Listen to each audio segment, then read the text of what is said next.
it going? I hope you're doing well. So, yeah, I know I didn't live stream last night. I've been staying up really late this week, so I wanted to try to get some sleep last night. So I did. Let me first pull up my stream on my phone so that I can already be in position to read your guys' comments if and when you have them. There we go, stream's on my phone. And first off, let's get the current battle pass. Because we barely have enough. So, there we go. See that we have one person watching. How are you doing? I hope you're doing well. There any... Ooh! A zombie dog finisher. Nice. And it looks like the portal it comes out of is... Oh, and... that's kind of reminiscent of one of the Call of Duty Zombies things. Kind of almost looks... the background kind of gives me, like, Speed Cola vibes, I think. Yeah, that, the Dust to Dust gives me the kind of Call of Duty soda perks from zombies. And this dog looks like every, what is it, like 5-10 waves back in one of the older 2-3 Call of Duties ago that had zombies mode. Oh, and this one, wall buy, because buying guns off walls. Yeah. Yeah, this one is really has a lot of like zombie stuff to it. Toboxo, remember me? I do believe so. Just kind of forget why. But yeah, the Undead Forecast is, there's a lot of reminiscent stuff from the zombies mode. Don't know, I was blanking on that. Raven Pestle School. That's a funny one. Let's get this, it's free. So yeah, I'm going to get in all the free stuffs.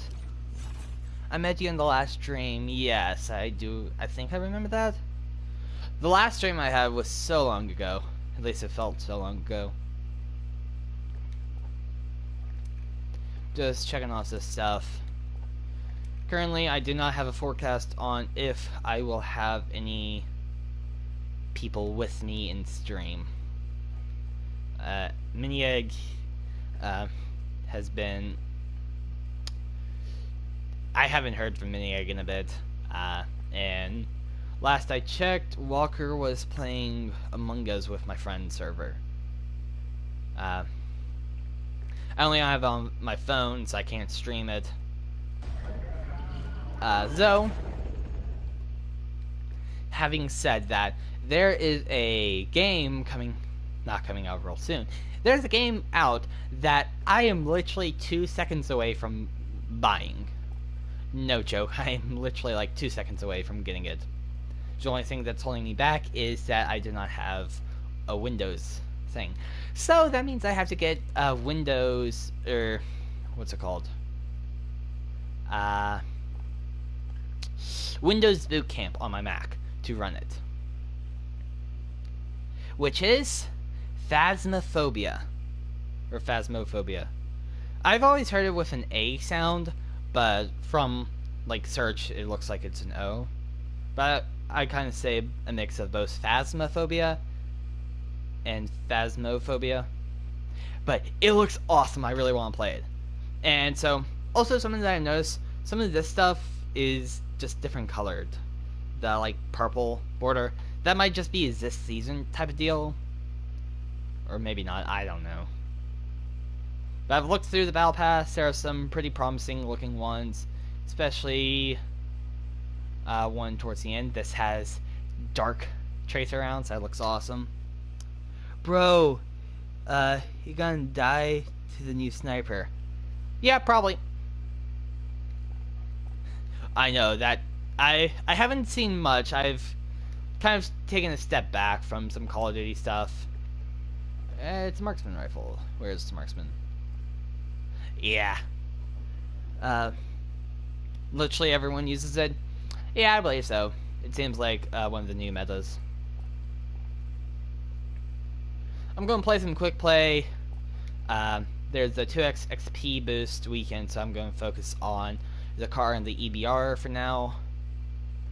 But yeah, I really want to play the Phasmophobia. Looks like an awesome game. There are two things I kind of need to do. First, I need to get Windows Boot Camp up and running on my Mac, which basically makes my Mac process as a Windows machine. So it literally puts Windows onto it. And hopefully my Mac will be good enough to play the game. Second thing I need is a team of hunters. At least one to three other people to be playing it with me. I have no prospects on who would play with me though. I do have at least one friend on who's in the Twitch scene that might consider doing it. So I heard differently from him the other day. Literally within hours, I heard mixed responses, kind of deal. But yeah, that's on the pipeline, especially because spooky season.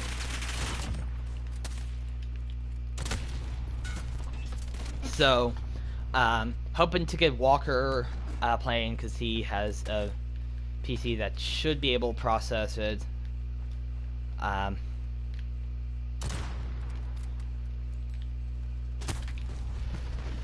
the new gun?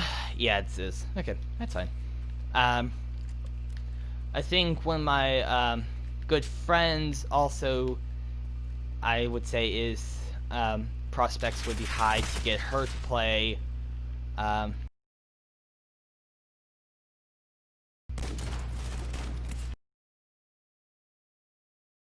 little bit of lag.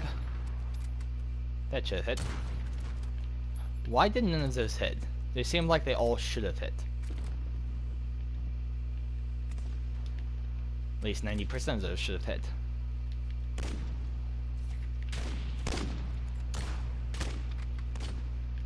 I gotta admit, that new gun sounds pretty hefty. Sounds cool.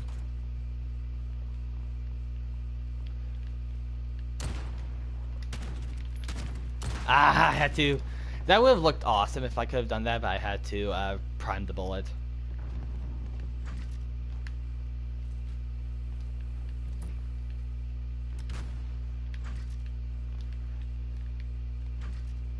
Gun cap this.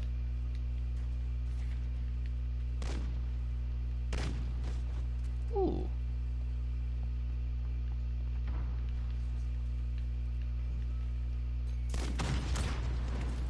Uh-oh, reload time.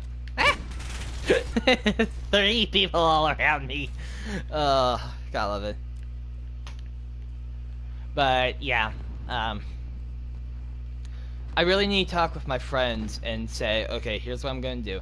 Tomorrow after my exam, which may or may not happen tomorrow, we'll see. Which is another talking point that I have. By talking point, I don't have anything written down on like note cards of like what I want to talk about. This is all kind of in my head on the moment I want to talk about. So I have no marker for like, have I already talked about this subject? Do I have another subject that I can transition to? Yada yada yada, because nothing is marked down. That's how I do things here. And I really shouldn't. I really should have stuff marked down. But so so tomorrow after my final for a class, I need to okay, yeah, I have a lot of stuff that I need to do within the next like 48 hours.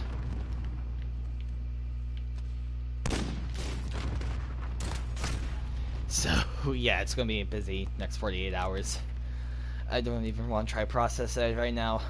But so yeah, where was I? So after I get to a decent stopping point tomorrow, before the PM, before too late at night, I want to download Windows Boot Camp and Phasmophobia, both. The Phasmophobia would have to be from Windows side of things, so I can actually process. And so, essentially, what I'm going to try to do is I'm going to try to let my friends know that this is happening within the next 24 hours, that I am going to be getting the game and streaming it, and I would love to have a team of people with me. Will that do anything? Probably not. But maybe just by saying, hey, I'm going to be doing it, for those who want to, please download it. Will it work? No clue. I'm hopeful. Miniac might not be able to, because if I'm not mistaken, he's at his dad's. And his PC is at his mom's, if I'm not mistaken. I honestly don't know. That would be for the kid to say, kind of deal. But maybe the kid could play with me. The kid being Mini Egg.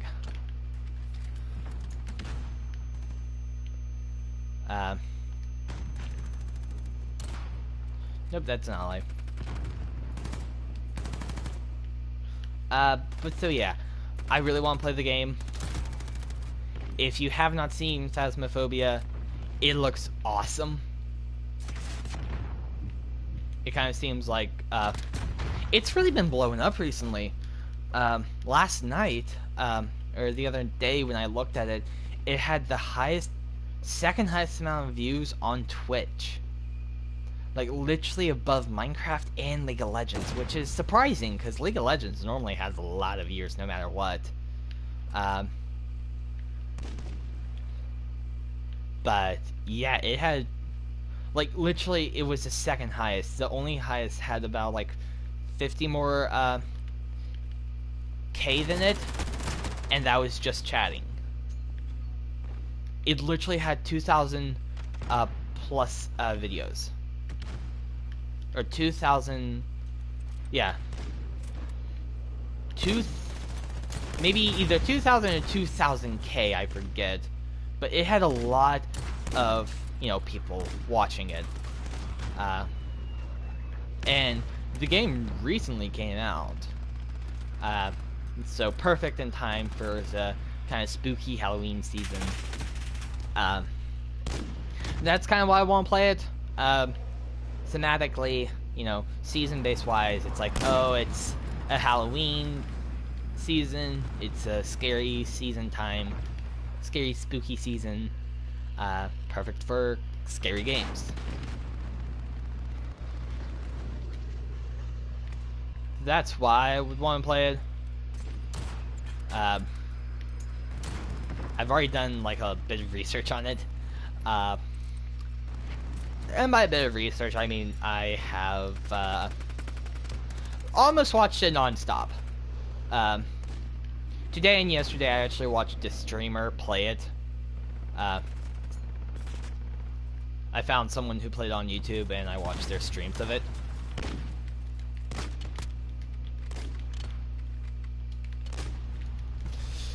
Good one. But so yeah. I'm going... Hopefully I can get my friends to play with me. I do not want to go into a match alone. I mean, yeah, I could do local or just play with randos, but if you know me, I'm semi against it. Unless if I were to make a Twitch channel and do it there, then I might be a little bit more willing to not be so much of a stickler to the please do not use language kind of deal that I have. I'm a pretty big stickler about that. In games that have language, I either, like that characters say, I either turn the character language to something different, or I turn audio off completely. Like Call of Duty, I've done that. Like, nope. Like, you can't hear when a kill streak's called in, nothing. So that's my workaround. Had a bit of lag there.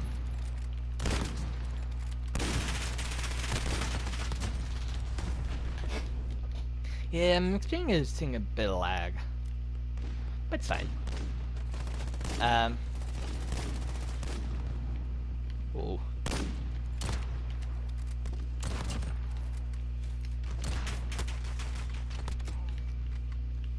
Even with people using the new guns, I am finding...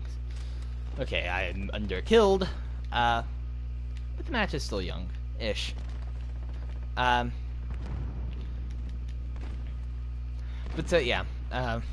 With the Phasmophobia, I'm hoping that I can convince my friends to get it and play it. And hopefully they see me in the next stream. In the stream that I do of it. Because, like I said, it's probably actually going to be next stream. I said probably. That's not confirmed, because just depends on my schedule and if I can get Windows Boot Camp. If I get Windows Boot Camp, then it's a yes. If I cannot, then that's a no.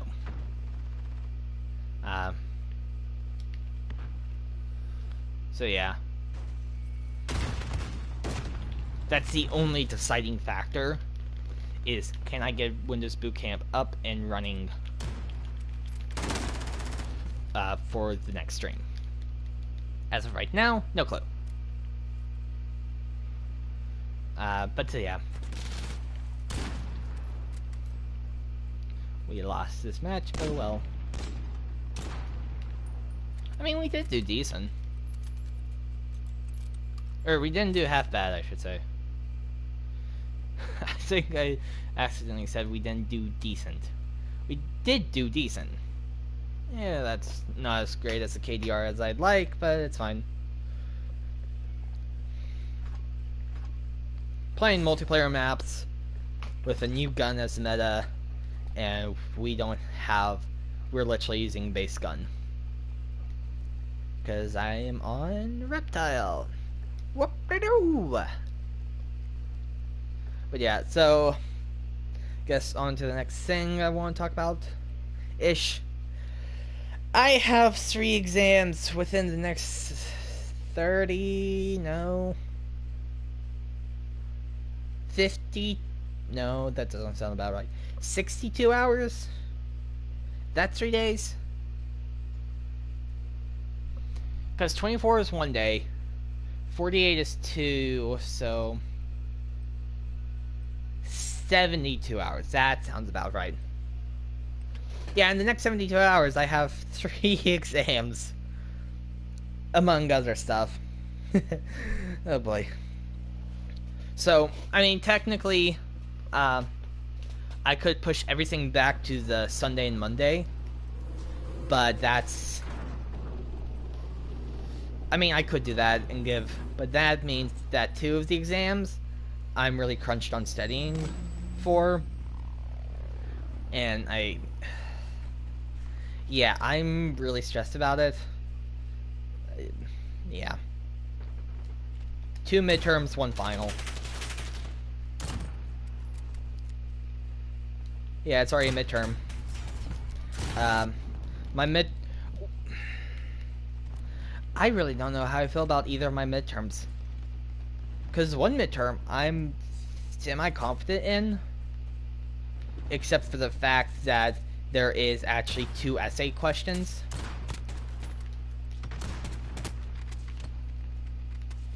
Besides for the 2 essay questions, I feel fairly confident about it. And that would be my history exam. And part of the reason I'm unconfident about the... Well, okay, fine, it's just essay questions, that's why I'm unconfident about it. But another reason is it also looks like he's pulling some of the information from the, like, reading material. And, well, luckily, that reading material's, needed for, like, weekly work. So I am on top of that. But still, it's like... Well, yes, it does go into what we are actually working on and talking about in class type of deal. It also is not bad, because it's like a mix of primary and secondary sources based on what we're learning in class, but I don't know. I honestly don't know how I feel about it. And then I have another class, my U.S. government / political science class, which is U.S. government. And that I am not confident about whatsoever. While, yes, I think it is actually multiple, or, not multiple choice. Well, I think it is, you open note. My problem is, I don't have good notes for his class. And the problem is, I feel like I am getting a good amount of information down. It's just, I mean, I might be cherry picking the information, like, okay, this actually sounds relevant for, like, that I need to take notes on. But, yeah, I'm not very confident. What I'm hoping for is hopefully other people in the class are actually going to post like a Google Docs with their notes. Because I heard people talking in like our little group me that we use, that literally all classes use to talk. And by all classes, I mean it seems like our school uses GroupMe to talk, and so each class has their own little different GroupMe per sector.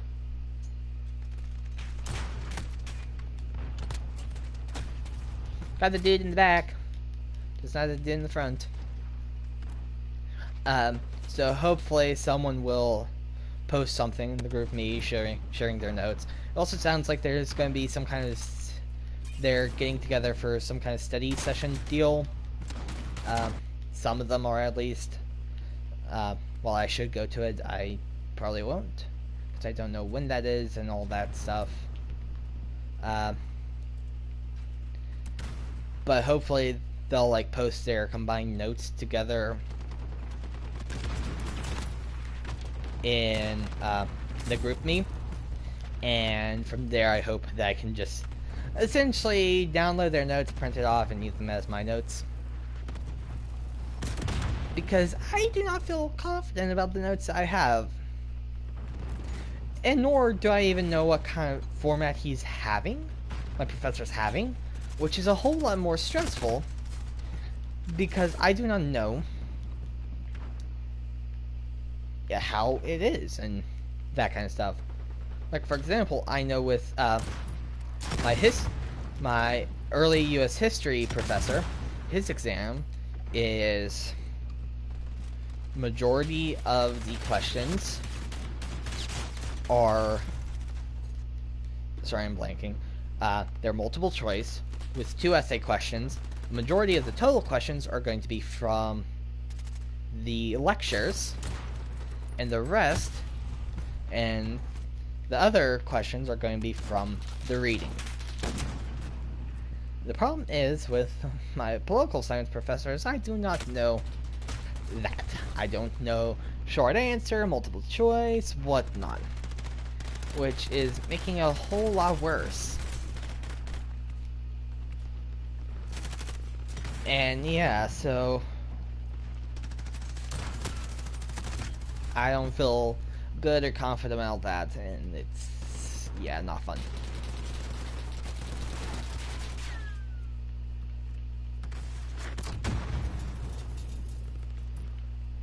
Also, by the way, I haven't played Call of Duty in the past week.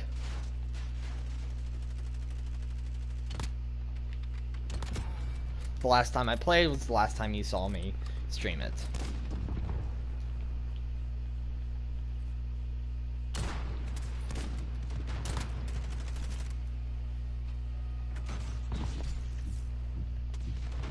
Full on you. I don't have that. Could have killed me though, but I don't have any electronic stuff. But yeah, so I'm stressed about all the exams I have to do. Oh, and the stream. And the exam that I have tomorrow, I am so scared for. It's my STS class, which, you know, is for Science, Technology, and Society. But it turns out it's just ethics disguised as science and technology class.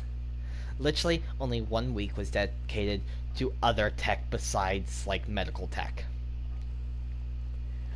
And, the other day I had a chance to, submit, like, what I thought about the class. And I really should have put that as a complaint. It's like, well, the class wasn't that bad. It was really deceptive. I thought I was going into a class dealing with just science and technology and how it deals with society, like a technology ethics class. Turns out that it was a biomedic class, essentially a medical ethics and bioethics class disguised as science and technology, with only 1 week of content, actually, with only 1 week delving into actual, or delving into science and technology, dealing with, like, robotics and AI. And I didn't submit. That would be the only complaint I have about that class. The name is very deceptive to what the course actually covers. Because, if I knew that it wasn't that, I might not have taken it this semester. If I knew it was a medical ethics class, I would not have taken it. But because I thought it was going to be probably, like, ethics relating to, like, robotics, like, the robotic laws, that kind of stuff, and other, like, engineering base ethics codes, if I knew that it wasn't delving into those topics as much, I might not have taken the class. I mean, I might have had to, so I could graduate with my major, but I wouldn't have taken it this semester. I would have done one of the appreciation courses, which now I know what they are.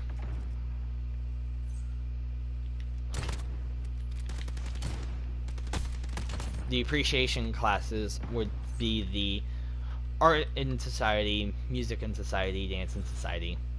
Those are the appreciation classes. And I still have to take them. Because the STS counts for a different subject line altogether. What to do, right? And so I'm really nervous about the exam. Okay, so technically I don't have to take it tomorrow. It's just due Sunday, which is when another exam also opens up. My history exam opens up Sunday, ends Monday. My STS exam opened at the beginning of the week, ends on Sunday. And my political science exam is during class. It's during the class period. So I mean, it would be probably wise of me to take the each exam on one day instead of having 2 exams on one day. And yeah, I can't have 3 exams on one day because political science, my STS class is due Sunday. I think it's by midnight. So hopefully it's not. I don't know. Yeah, if you can't tell, all this exam stuff is kind of stressing me out right now. And yeah,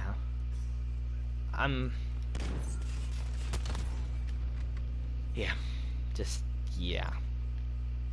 Oh, and the thing is, I still have STS week work to do.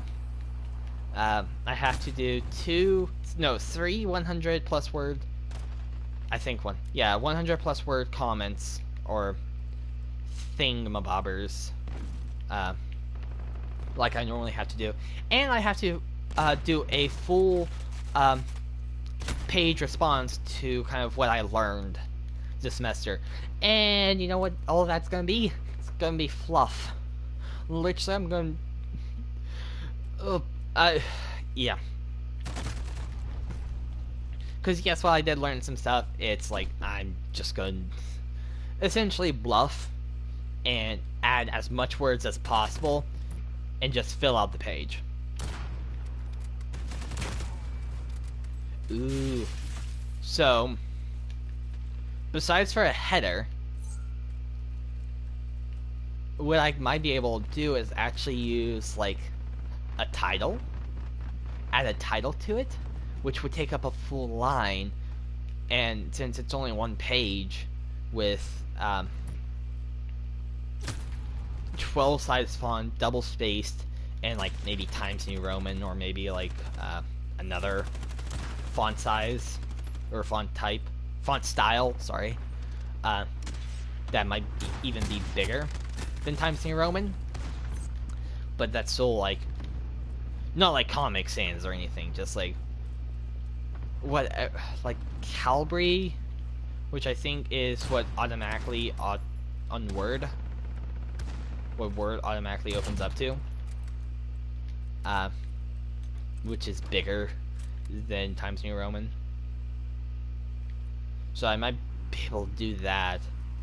And yeah, I'm just really gonna just add as much extra words as I can.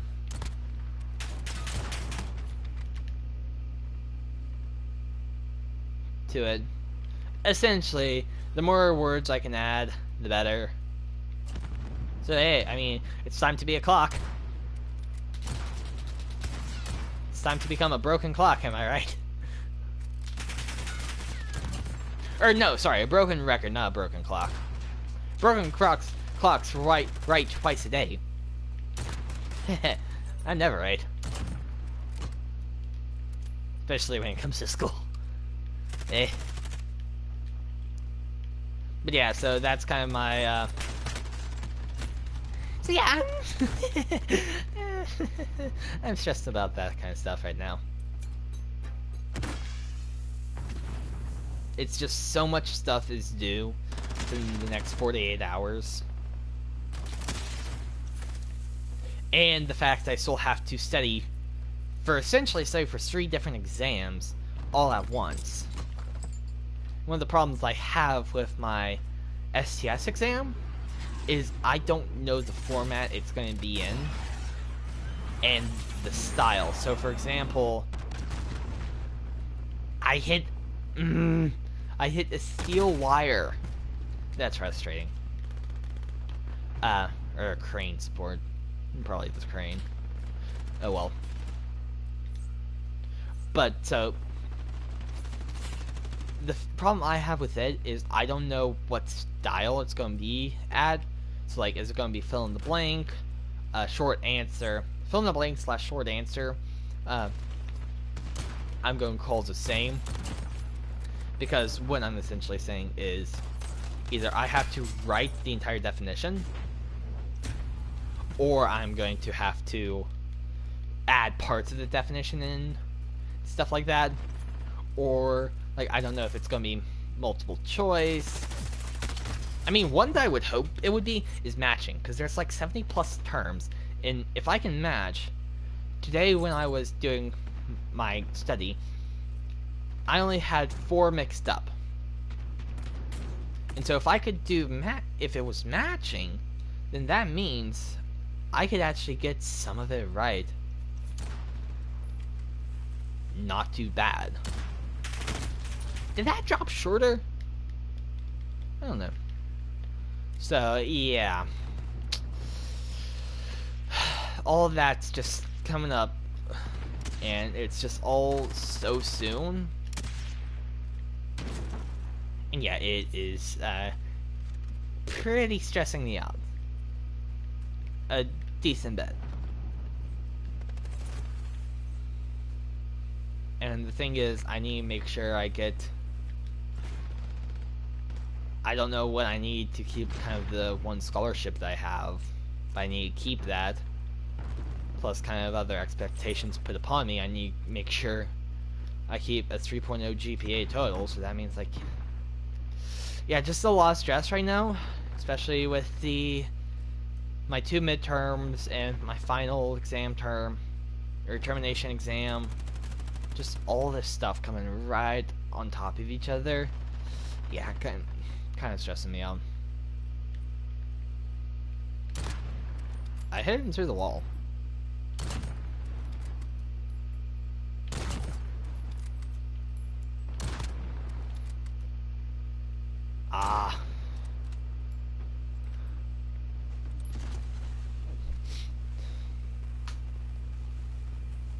But yeah.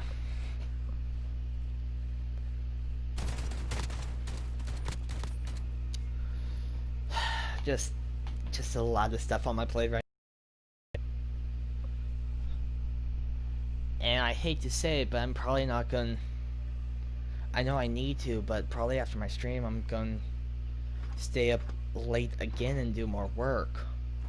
Because like I said, I have this 3 100-word responses due by Sunday, plus a 1-page paper due on Sunday, plus the multiple exams I need to study for. Yeah, I'm pretty stressed.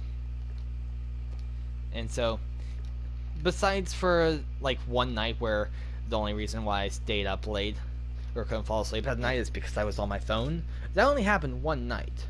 The rest of the nights that I stayed up late was because I was writing papers and doing homework late at night. Because I was very inefficient during the day, so it's like, okay, I can either be inefficient. So since I was inefficient today, I still need work to do, so I'm going to work at night. Which seems to be one of the times where I'm more, like, get more progress done. Is, you know, when I should be asleep.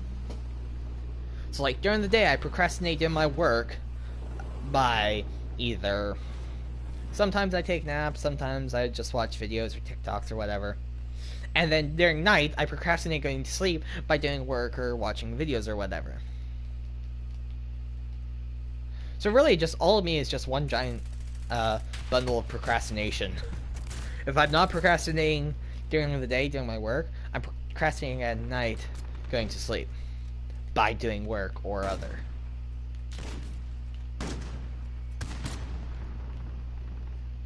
So fun stuff, am I right?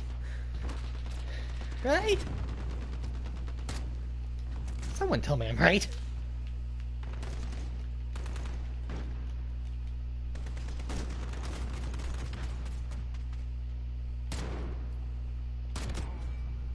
I was like, there should have been drop-off.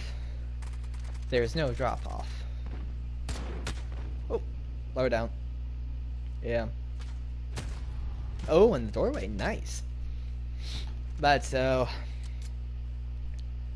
yeah, just a lot of different stresses right now. I mean, a good thing is,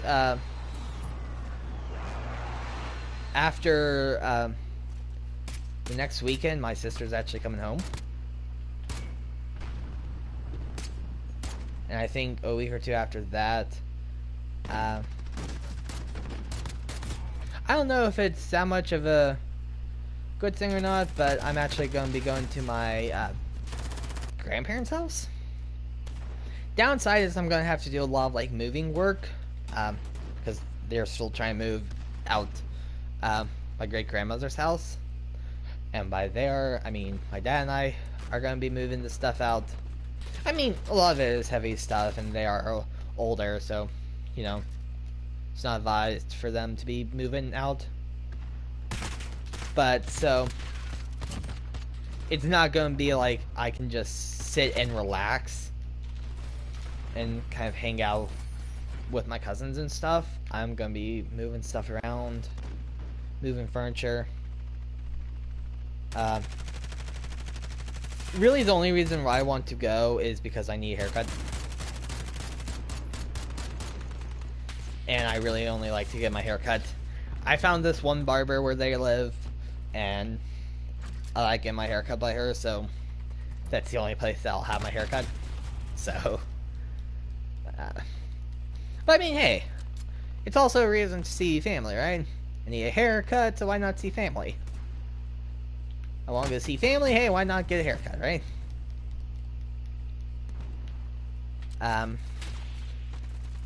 And I mean, hopefully I get to see my cousins a bit, but unfortunately, probably there's no promises there.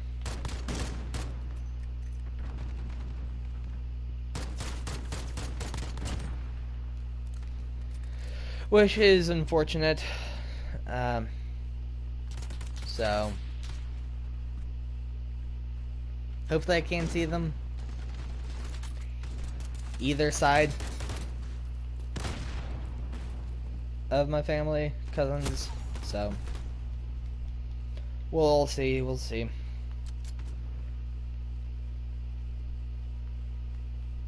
Whoa, lag.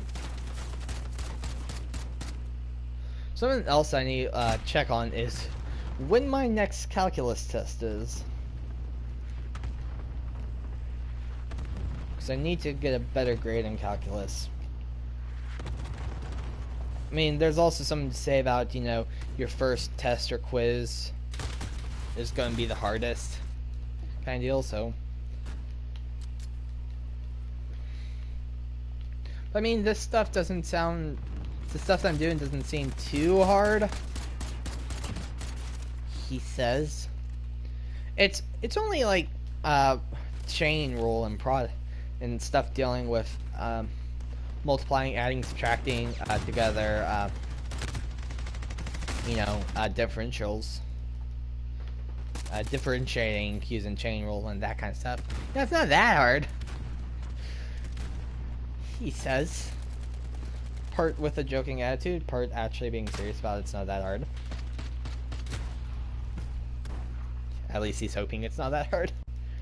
But yeah.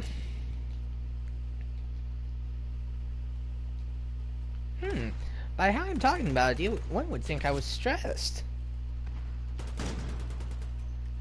I'm thinking of a TikTok that I think comes from a Markiplier quote. It's like, stressed? I don't see no stress. I'm stressed. I haven't seen that TikTok in like forever. That audio used in forever, so I don't know it off the top of my head.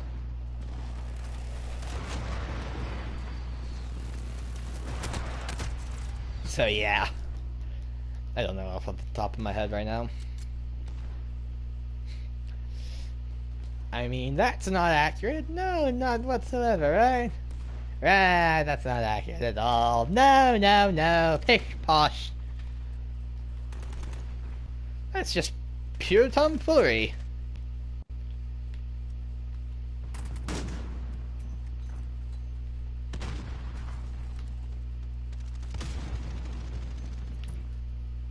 Well, he said.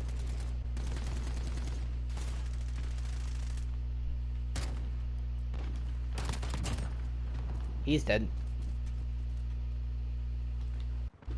Ooh, something that I also need to make sure I can attain before I do a Phasmophobia stream is, I wonder, maybe I shouldn't be doing it right now because I don't have essentially the tech that I would want or need for it.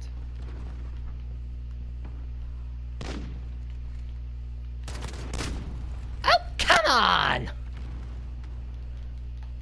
I at least got a headshot on you. Fine, upper chest. Oh well, we won anyway. But what I would need is I would need a good set of headphones. I mean, yeah, I have these headphones I'm using. But one, since I would be doing it on computer, I don't know. The bad thing is my Mac only has USB-C ports. So meaning if I want to do anything that's not USB-C, I need to get an attachment for it. But with that attachment, it literally allows me to get every. I hope it has the audio jack modifier to it. If not, then I'm gonna have to get a USB to audio jack converter.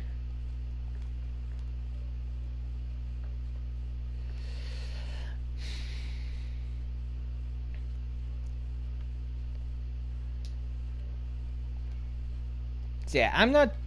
Well, I would love to do for my next stream, have it be Phasmophobia. There's just some limitations I see that might make it harder to do.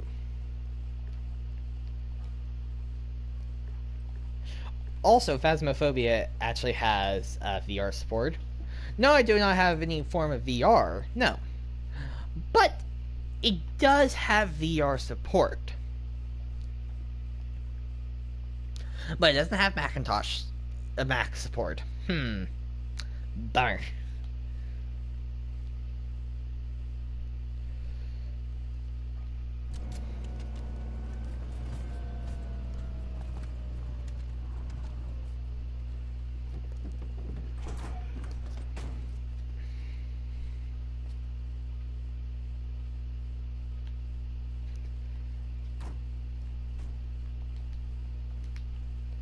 Yeah,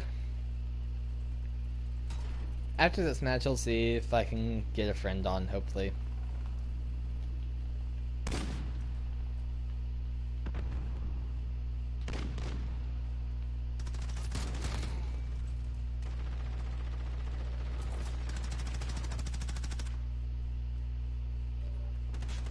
I feel like there's nothing coming up in the future.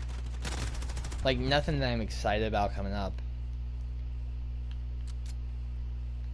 Yeah, there's really nothing. There's nothing on the pipeline that I'm looking forward to, really. Sure, the hall. No, I'm not. I'm not even going trick or treating, so I don't really care about that.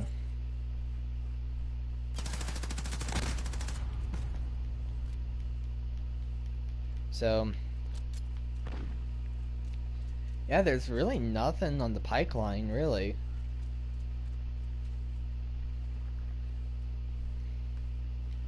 It's like, especially with the fact that a lot of races are going to be virtual races, that also puts a bummer on it, because I love running the race at location, you know, on a race course, wearing the bib and that kind of stuff. That's always just a fun part for me. That's one of the reasons why I like running them sometimes.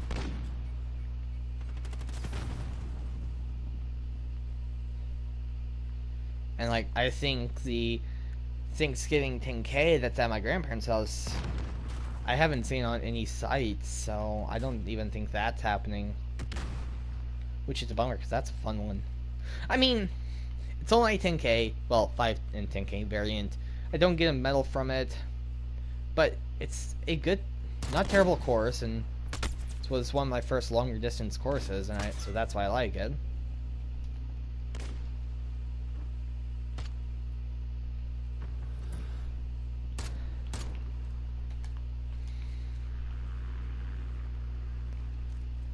So yeah. And even one race I was going to do, and I only had the opportunity to do because COVID actually pushed it back, is not even happening as a physical race anymore. It's now VR, or virtual race. I mean, I should still probably try to see if I can sign up for it, but the bummer thing is, that race was going to be where my family was. Literally, like, just a few miles away from all my family. So, you know, at one spot or so along the map, along the course, I could actually have my family just sitting there, waiting for me to come by and cheering me on. But because everything's virtual, that really isn't going to happen.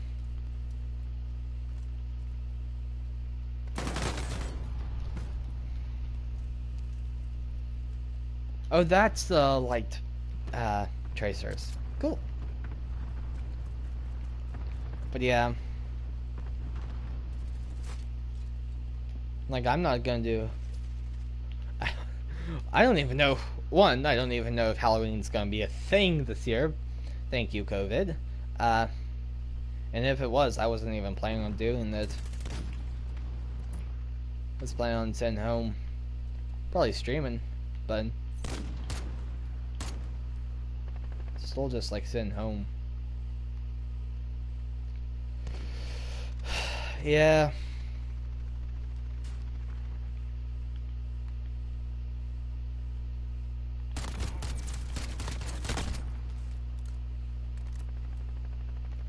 Yeah, there's not much to do.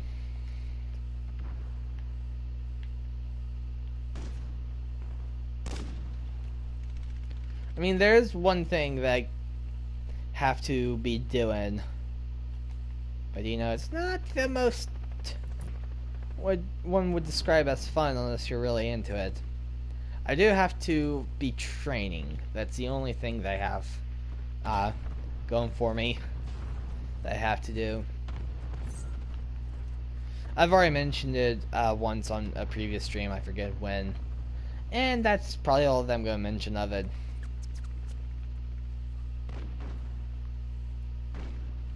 But yeah. Yeah, really, there's not much that I'm looking forward to. You know, kinda sad.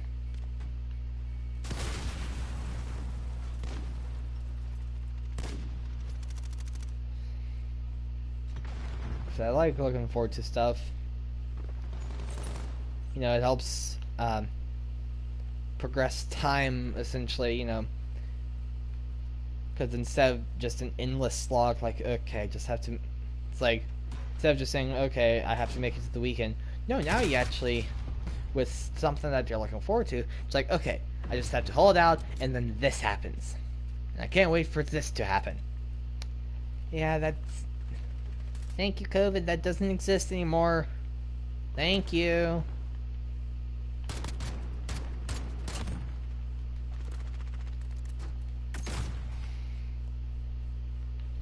But yeah.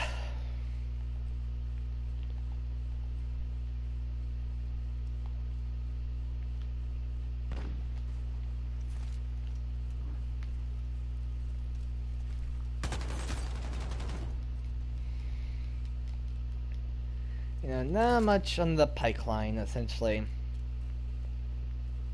And it's kind of bumming me out.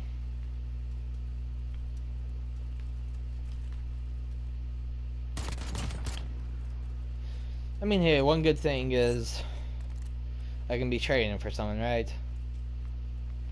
But even then, it's still a virtual race I'm planning on doing. So it's not like I get the thrill of going to a location to do it. But hey, I get to do something that hopefully, by maybe just being able to do this, will mean that's going to be more likely to happen, that I can do it in location in the future, if and when it comes back to a location-based thing. Now that sounds like a fun, more or less promise.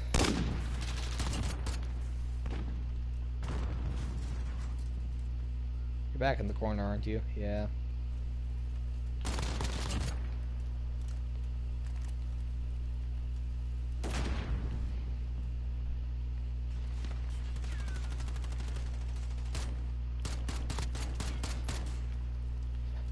Come on, I got plenty more where that comes from.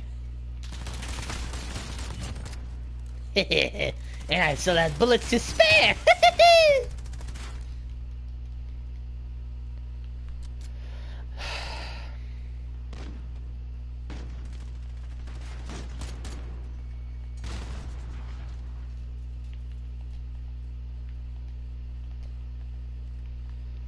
Nope, that's an ally.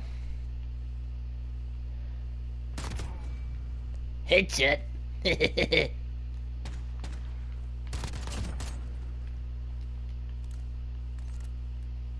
I want to be in this area now.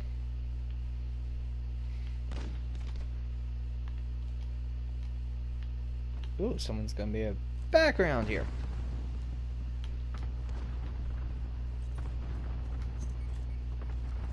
Up the ladder, up the ladder, up the ladder.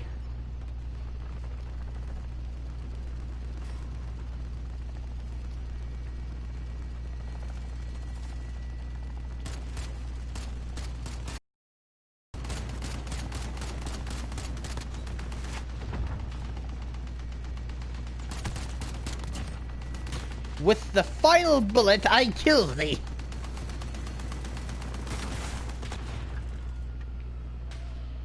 With the final bullet I smite at thee. Smite. I will shoot you from the sky. Huzzah!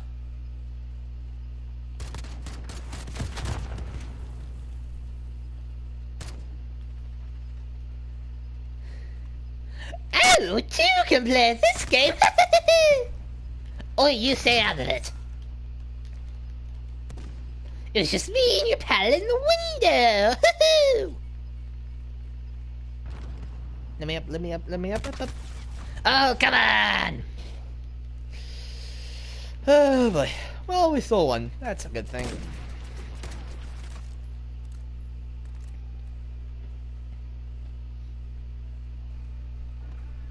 I'm gonna see if Mini Egg's on line. See if I can invite him at least to voice.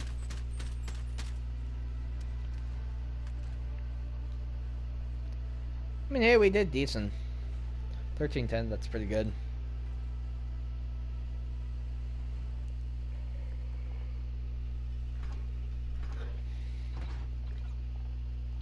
Let's see, where is Mini Egg? Not even online. Okay, that's fine.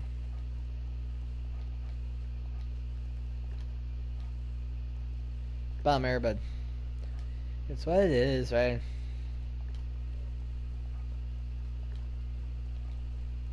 Okay, double kills. Really, all we had were mounted kills. No, sorry, I lied. There were actually a lot of non-mounted kills. We were one off from this. Wow.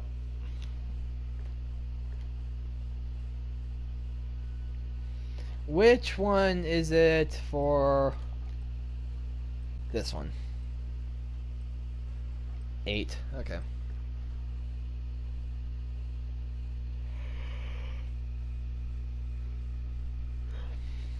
Hopefully we're on C side, because I could go up C, the hangar by C, and just literally scope out there. Nope. Okay. Well, then let's head for B.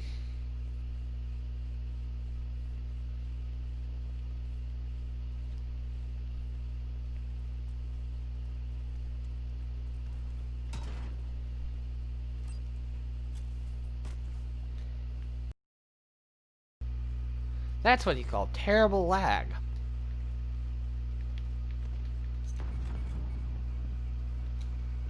Nope. Yep, now it gives me...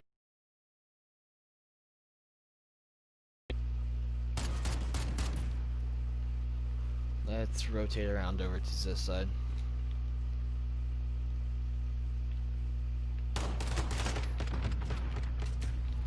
Yeah, wow. I want to see from his perspective, see how bad it was. Yeah, that is bad. Pretty bad, I'd say.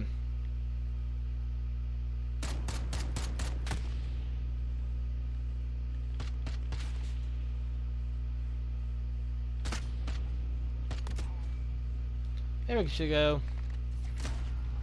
Oh, come on!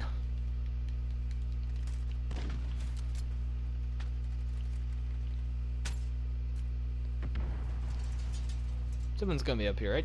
Yeah.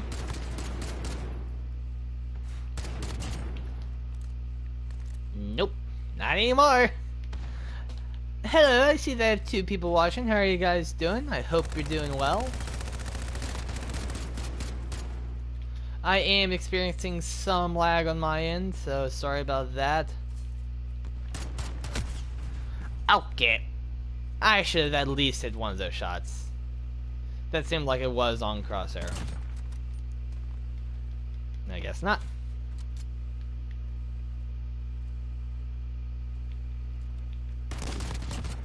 There we go. I am still working for Damascus. That is still my goal that I would like to achieve. No clue when that will happen though. I'll make sure that whenever I'm on the final one, I wait to do it on stream.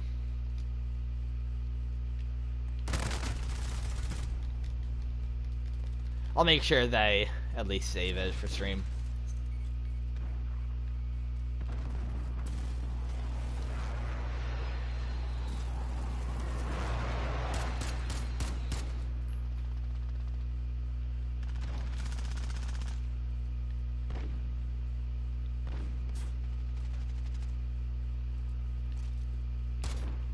Nope, ally. Yeah, I'm lagging hard right now. Double. Was that a double kill? Yeah, it looked like it was.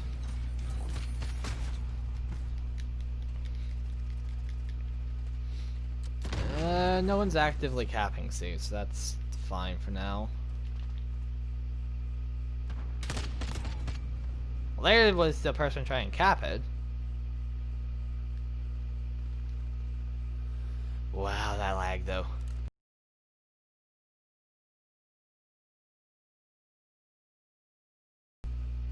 This lag is not good.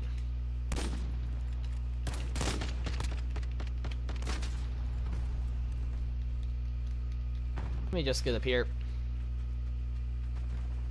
As long as I don't die, I think I can do a decent job sniping.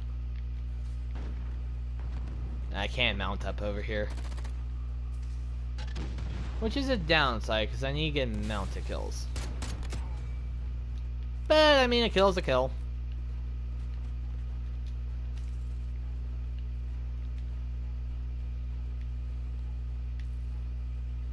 Wow, that's some bad lag.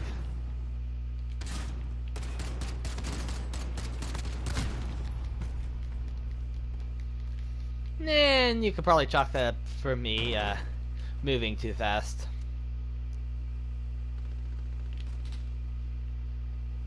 Is there windows up here? They're capping B, oh well.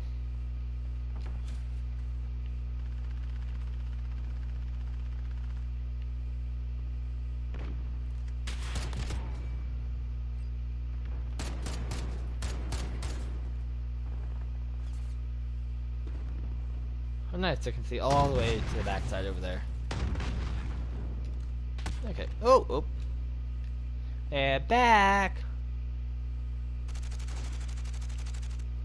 Nope. Move over this side.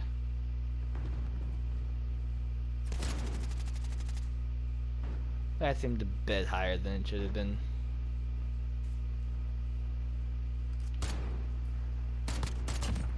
There we go.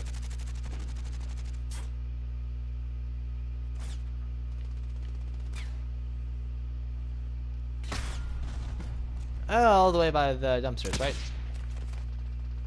Where? Oh, on those. Yeah, by the dumpster, like I said.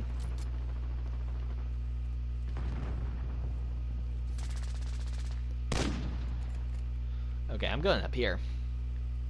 As long as no one's waiting for me on the ladder. There you go.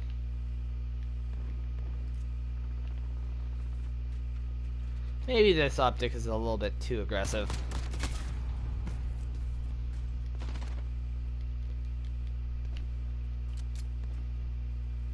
Push C, push C. Don't let him survive. Get him alive. Take those kneecaps. I'm not even trying melee kill them right now. Oh, wait a second.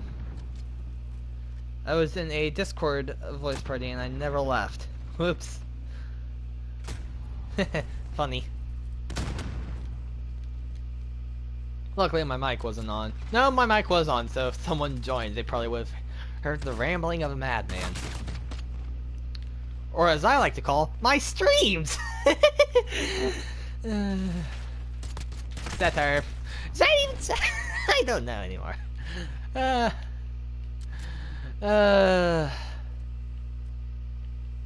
It's been a long day. What days even is it anymore? Oh, it's Friday. Alright. What is Friday anyway?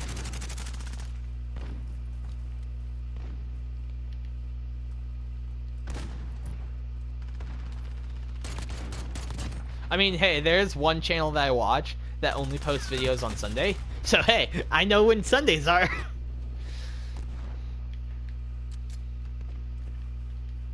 At least I think they only post on Sundays, or was it Mondays? I don't know anymore. Did somebody try to shoot at me? Yeah, they did. Oh, we hold all points, so that's fine. Game.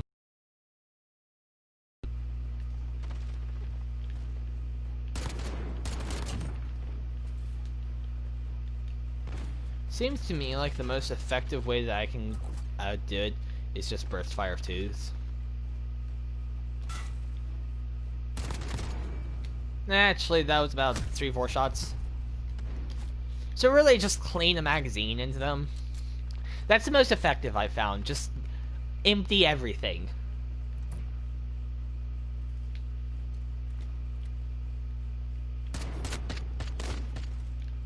He can probably mount up there.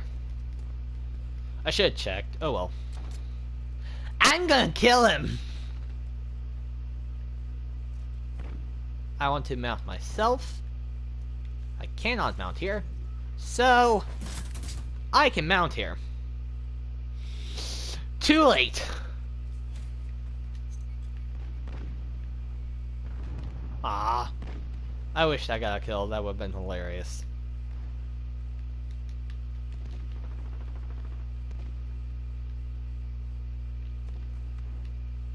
Yeah.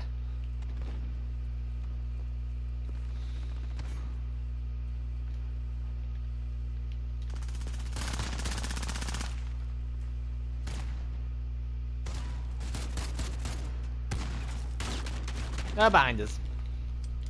Origin 12, from behind.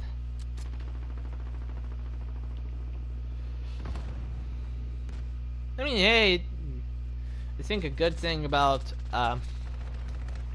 having my midterms is I can use it essentially as a bribe to go out to get like takeout or something. And that's really the only good thing about it. That's the only good thing about it until I get my grades. The last moments I'll be happy without in college, right? The moments before I see my grade. I wish I was joking.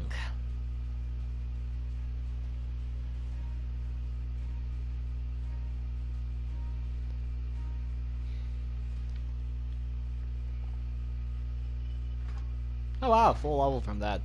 That's nice.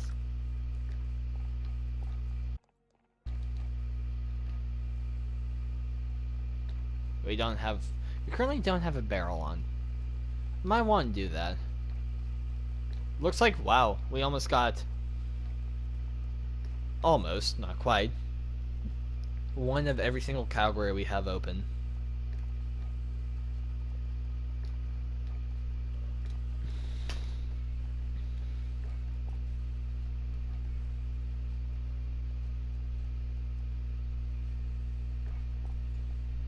Marksman Echo. Oh wow. Got 2 battle pass tiers from that. That's cool.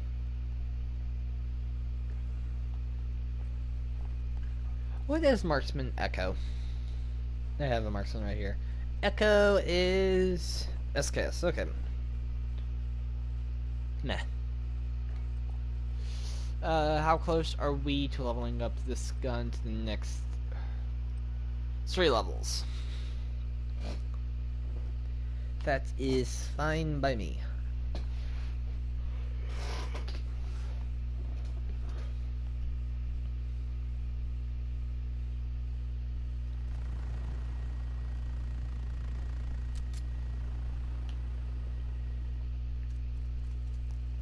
Something that I hope I can do is actually kind of convince my friends to like make videos with me on like almost episodic formats of Phasmophobia.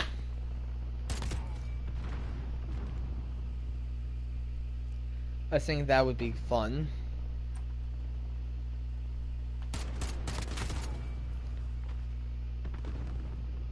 And also, That'll also be good for your stream. Because it allows, since every match is different, it's like, it's easy just to get multiple videos of it, and easy to stream because there's no, like, story mode. So, you know, it's pretty easy to capture.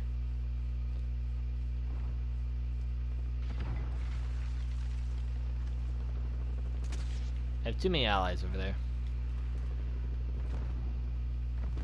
Yeah, they're just making too many dead bodies. Wait, that's supposed to be my job. I called this place. There you go. Here's where I want to mount.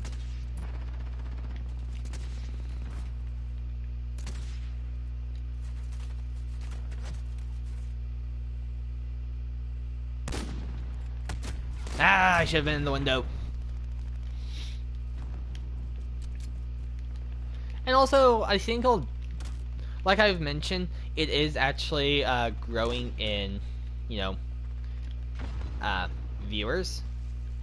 It seems to be fairly popular.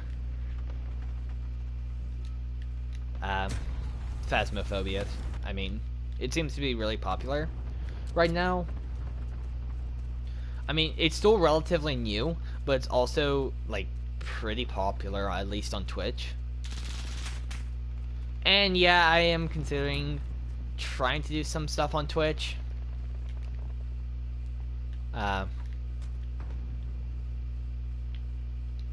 I would like to do that. Not like move all my streams over to Twitch, but to do some stuff on Twitch.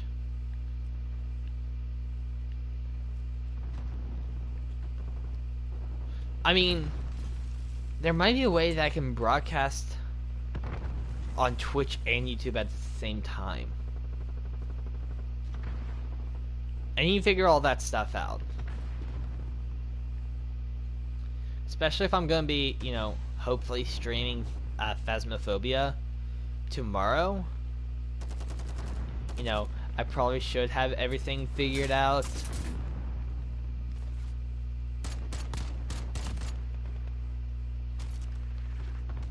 Or at least start figuring everything out.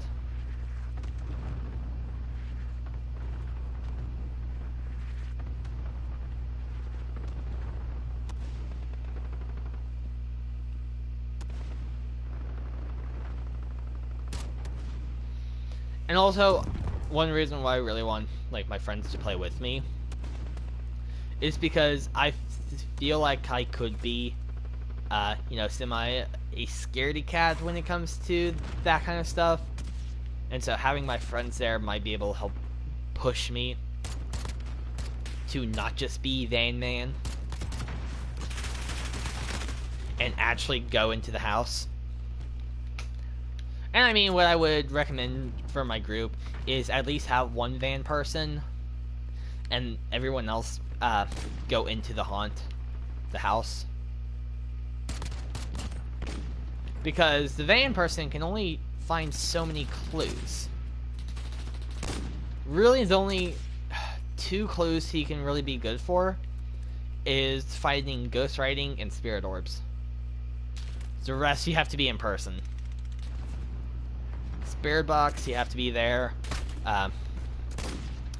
EMF 5, I guess cameraman can still do that, but he has to. The ghost literally has to have EMF 5 and be right by the EMF reader, right by a camera. Other than that, it's not really effective. Also, freezing temps. You can't find it on camera. Because the easiest way to find freezing temps is literally walk around and wait for cold breath.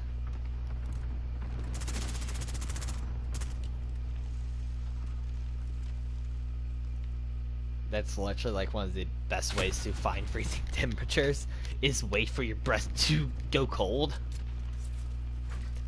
Yeah, I've done my research.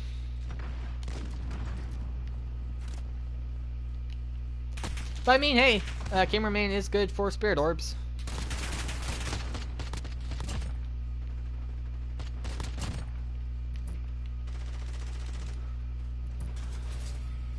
And luckily, spirit orbs, if I'm not mistaken, spirit orbs always proc with the ghost, if it is present. Other than that, like, you could have a ghost that has EMF 5, but not always show EMF 5. Same thing with freezing temps. So, if you see cold breath that's freezing enough, like, even if you're right near the ghost, it might not respond to you on the spirit box. Same thing with ghost writing. It might not always, write in the book. I mean, some of that's probably chalked up to you need high levels of activity, a higher, just rating of activity to happen, for that stuff to actually proc. But for the most part, not guaranteed, but a surefire way to have some of the information you need is just to be in location. Let me hit. Let me hit. Let me hit. Let me hit. Let me hit. Let me hit. Nope. Nope. I want to shoot that bird out of the sky.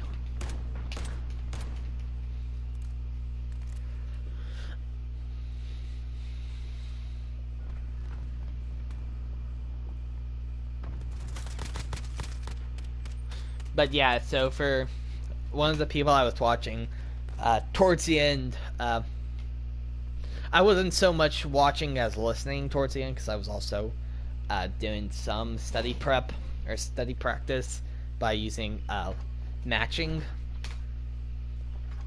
I printed everything off and cut them up into cards, kind of deal, and then I was matching the definitions to the terms. So I wasn't really watching, but I was listening. But also what he was doing is he was in between matches. He was waiting for someone to hop on with him or something like that. No, not necessarily. No, he was editing down sound clips to make for his donation sounds. And so, like, if you donate a certain amount of money to him, you'll actually proc. It'll make it sound like he proc something. So, like, a certain bit count, the ghost will be in his ear saying, "Hello," something like that. And if you donate it high enough, it's literally just a jump scare, loud noise. So he was fiddling around with that last that I looked. But I mean, that's all over that's on Twitch side of things, so I wouldn't be able to do that. Nor would I want to do that, because the game's scary enough as it is. I don't want to make myself more afraid, because is that real or is that a notification?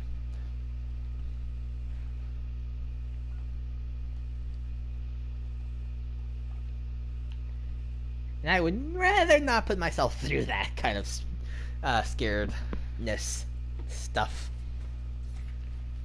and things. But yeah, it looks like a really fun game. I really hope I can convince my friends to play with me.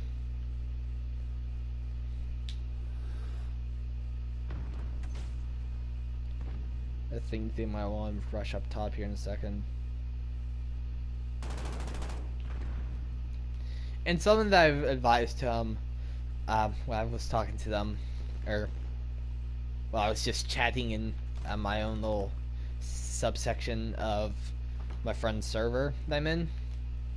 I was highly advising that they watch some videos and do some research. Will they actually do that?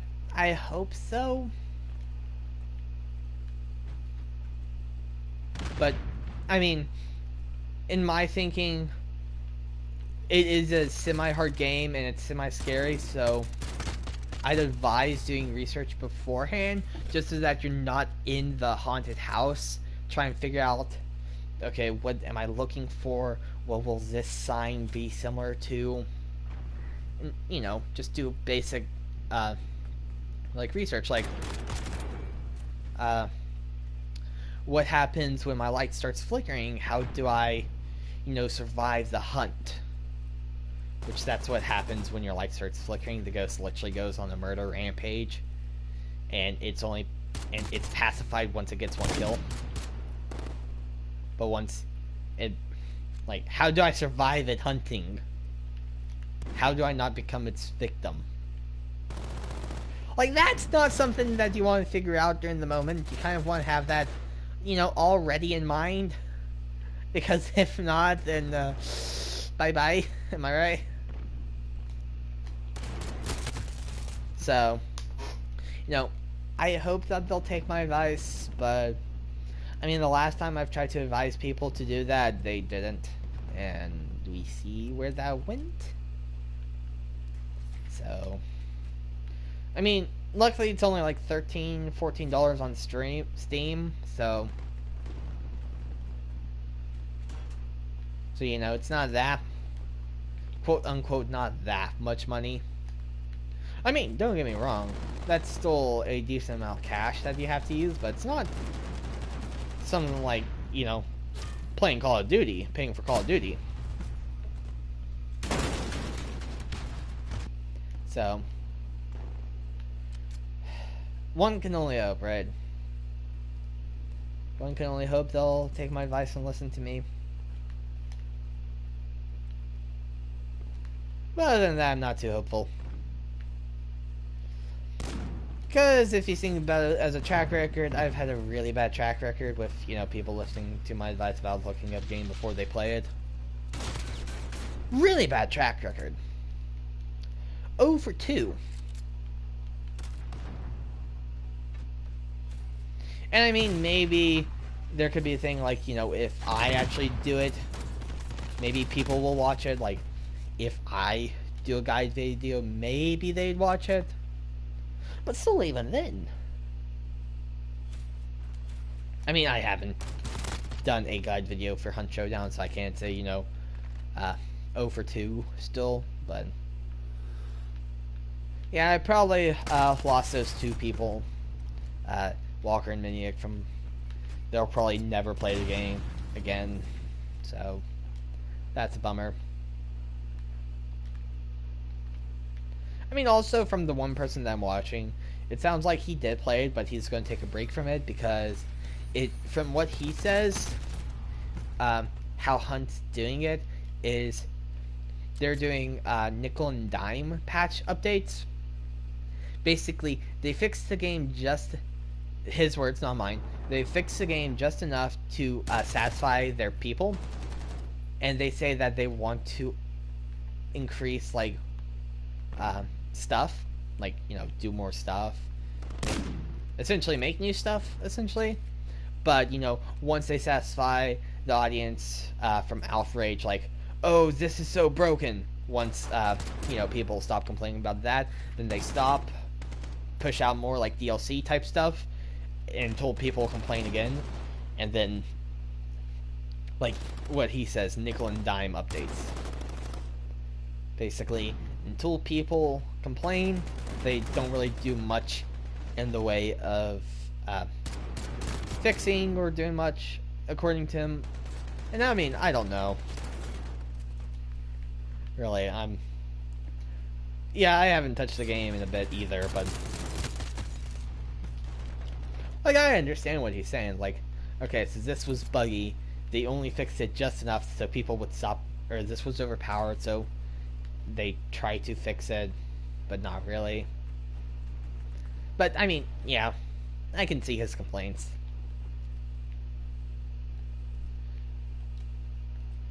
Is that going to stop me from playing the game? No.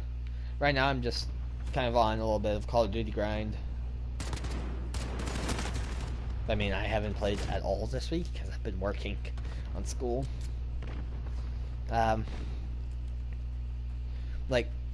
The thing that's really stopping me from playing a lot of Hunt, that I think, is because I want to play with people.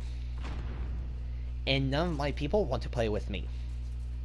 Or just play in general, so I'm kind of at an impasse. Do I play it by myself, or do I try to pull them by the ear to get them to play it? or do I just not play it? And I mean, I really do want to play it, but I also want to play it with people because there's some strategy and stuff that you can employ that just helps it out so much and can make it so much more awesome combat-wise if you do it with people. Also, we need to do that now because I saw that we got Python, so that means we need to clean away our attachments. Thank you. Bummer, but thank you. But so yeah.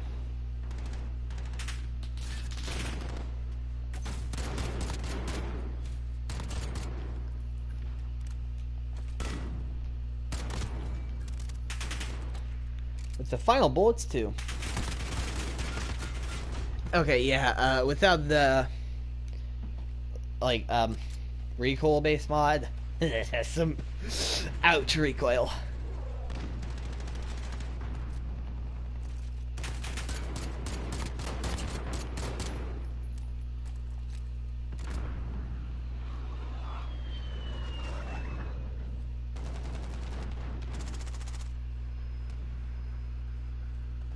But yeah.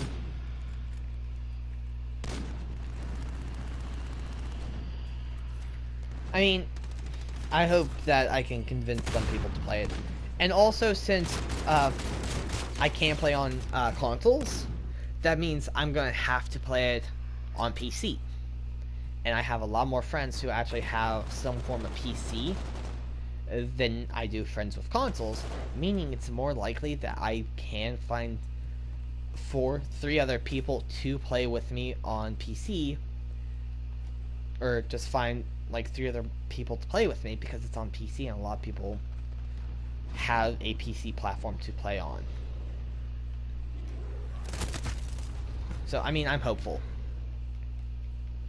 Kind of.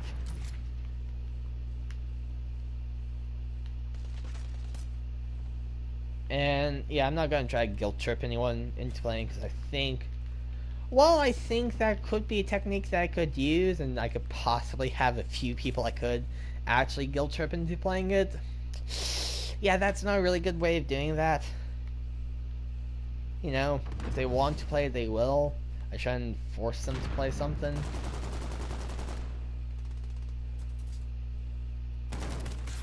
But I think I can have a few people.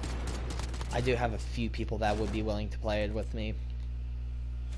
Like I said, I hope.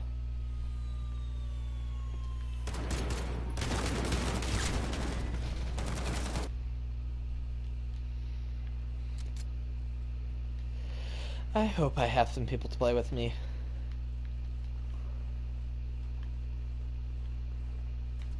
Because I really want to play with people.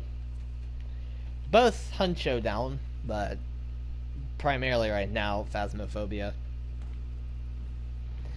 I think essentially right now I'm looking for anything that could be a jumping stone for me, a stepping stone into getting more views.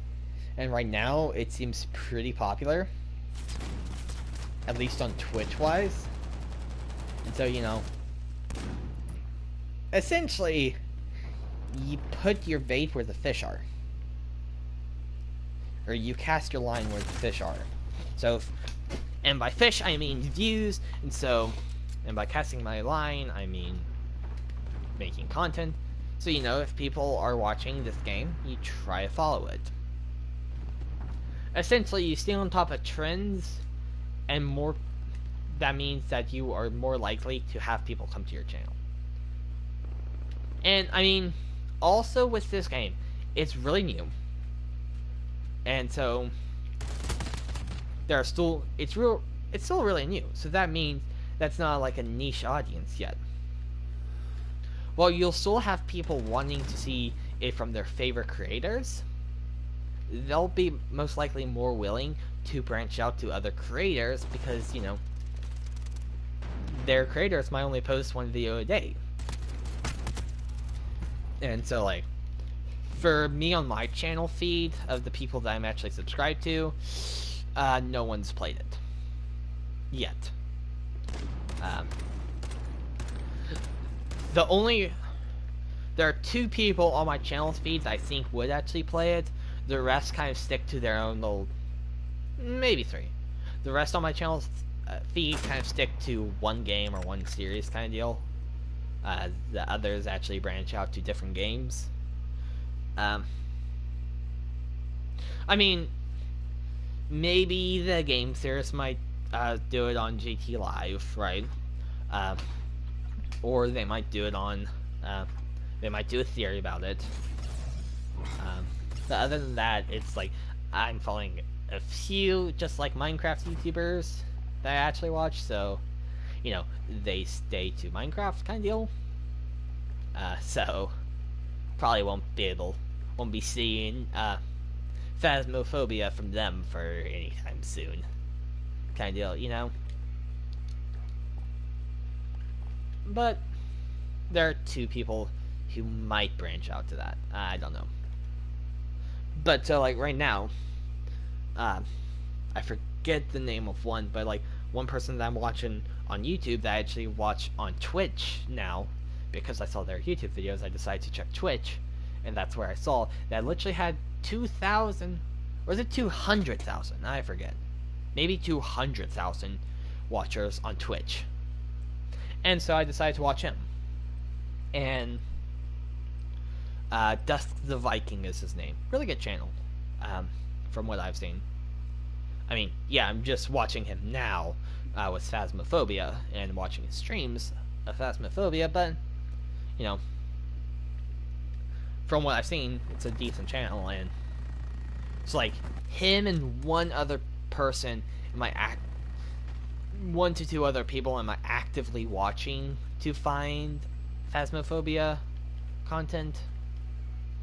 Other than that, you know, I'm only sticking to like, so those people don't. So if I wanted to, I could branch out to other people and see from different perspectives, and from there, you know, essentially I'm giving it from my point of view, how I'm actively doing it, because, you know, sure, not everyone's the same, but a lot of people kind of do stuff similarly, especially on YouTube. If you watch your favorite creators and they're out of a video, but you are just craving for more of one game, you might actually watch other people, right? So like, if I wanted to watch more Phasmophobia, I would look it up on YouTube and find people who play it, and once I'm out of my people that I actually watch play it, like out of my regular loop, then I'll branch out. I might branch out to other creators. And though I have one problem with it, it's a scary game, so, you know, I shouldn't, if I want to sleep at night, I shouldn't be watching it, you know, at night. And so that actually might be kind of one thing that kind of dictates when and if I play it, is timing. For example, I might actually try like morning streams to play this game. Of course, I can't do that with my friends all the time because they have school.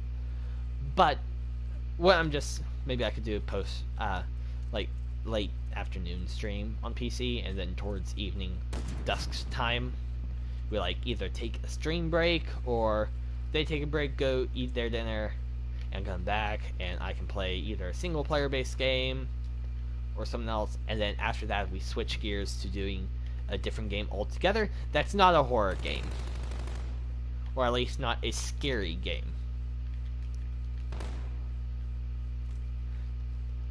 And I mean, sure, I'm actually being able to watch the game without getting that scared, but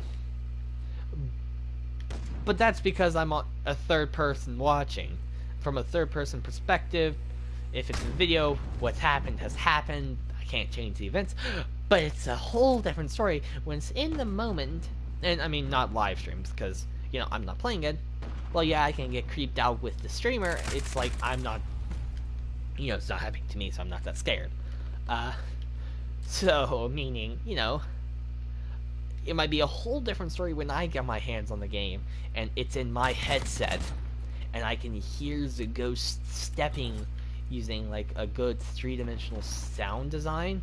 So like, you know, if the ghost is on your right side and he actually whispers in your right ear, you'll actually hear it in your right ear, like over your shoulder. Just thinking about that actually gave me a little bit of a shiver. But you know, it's a whole different story when it's you who's playing it, because, you know, you're playing it and yeah, creepy, right? So, you know, it might be a very situational based game where I probably don't do it at night times. I was just shooting at least 2 shots at once when I only pulled the trigger once, maybe. Probably because of the lag. Not probably.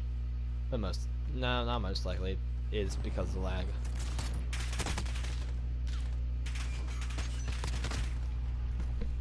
But, so, what I'm saying is, I hope that I can get my friends to play the game with me.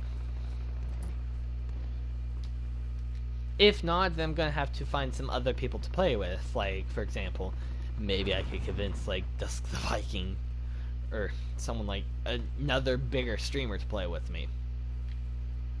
But, you know, unless they do a segment where they play with their followers, they're probably not going to branch out to someone that they don't know. Unless, you know, I can blow up overnight with one awesome video. Unless if I can blow up overnight, then they're probably not going to want to branch out to me, you know?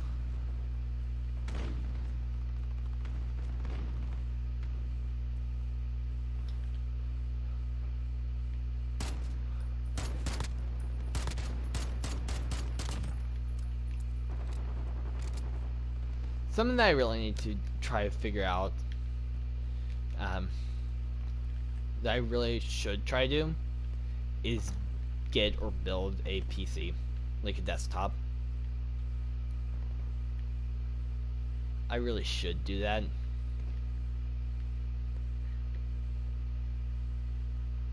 The problem I kind of have is, well, I need to, you know, get a job to, you know, have the finances to do that.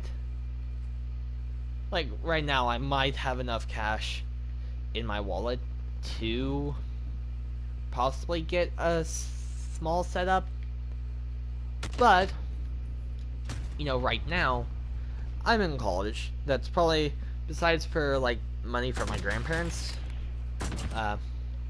like Christmas card money, that kind of stuff, like I said, I don't have a job, right? So, and I am paying for at least half of my tuition at college.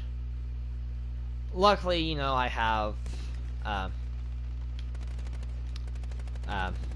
only paying half, yes, and I have at least one scholarship plus in-state tuition, not living on campus, that kind of stuff. I mean, my bill is not the highest. It's not the lowest, but, you know, it's a decent-sized bill that I have to pay. I mean, essentially, what I need to do is I need to A, get a job, or B, just hope that I get enough money from, like, Christmas and things, like, you know, Christmas money kind of deal, that I can then use that to put towards college. And then next summer, what I have to do is I have to work my tail off to then acquire the funds that I need for college. And essentially, if I can do that, you know, get enough money during the summer to pay for a full year of college, and just rinse and repeat every summer, then that won't be a bad thing. My ideal goal is I don't want to go into debt. If I don't have to take a loan, then I don't want to. Now, next year, that's going to be a different story, because, like, Walker and I were planning on living in the same dorm, so that means I'm going to be living on campus, which then jacks my price up a lot of money. Or to a decent amount of money that I'm paying. So, Yeah.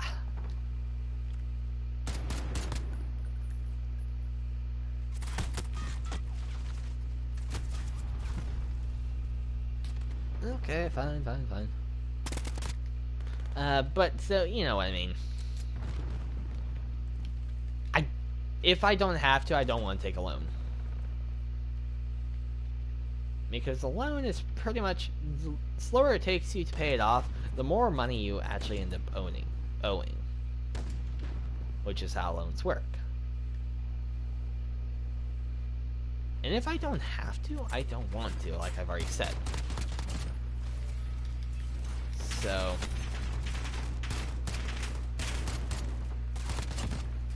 and as I've kind of said, I think that if I play my cards right, work my tail off over the summer, I might be able to get enough cash to then, you know, pull my weight over the school year. And plus, like something that my friends, walkers told me is that apparently our school's climbing gym is hiring. So I need to take that application because I'm pretty sure that if they hire me, I will be able to do it. Kind of deal. And, you know, not that I'll be able to do it, but that they'll actually hire me, and then even if I'm not getting, like, a lot of money per thing, I'm at least making more than I am right now, right? Kind of deal, you know?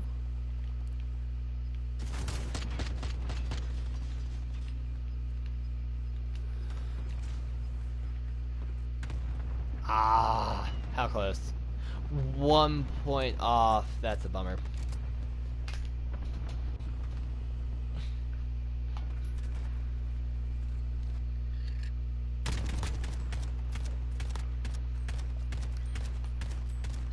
But so yeah. At least it's probably not gonna happen this year that I get, you know, make a desktop unless if I've talked about enough over the summer where then, you know, my grandparents, because I've actually done that once, and maybe once or twice, at least once to my knowledge, you know, at the beginning of the year I talked about wanting, you know, a drone. That Christmas they got me a drone. So, I mean, you know, if I play my cards right, and, you know, if... Do I think that will happen? No. Or, essentially, am I banking on that happening? No. Would it be awesome if that happens? Yes. Will it happen? Probably not. And essentially, it's like, no matter what happens, I mean, they're not gonna give me something that I hate, right, for Christmas. So, you know, I'll be happy with whatever I get. But would I want a desktop? Yes. Will it happen? I'm gonna say no, and just leave it at that, right? You know, like, better to expect low and then be really happy when you get high, right? Or, you know, what would it be? Like, expect the worst, so that, you know, your minimum thing doesn't get any worse. So, like, you know, you're already preparing for the worst outcome, and then, you know, when it's the best outcome, you're like, yay, this is the best thing ever, right? You know what I mean? Kind of feel me? You understand?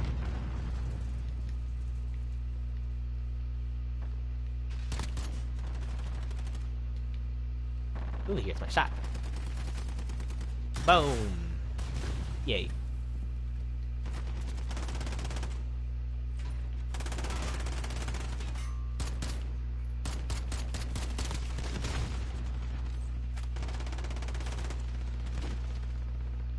But so, yeah. It's probably not gonna happen, at least this year.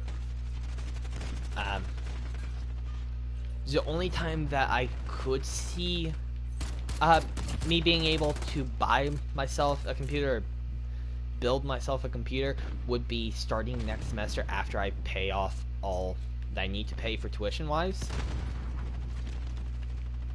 And so after that,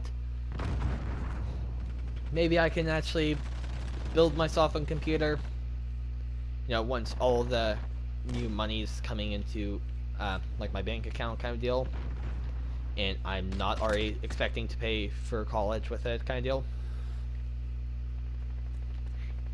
That might be the only case and scenario when that happens.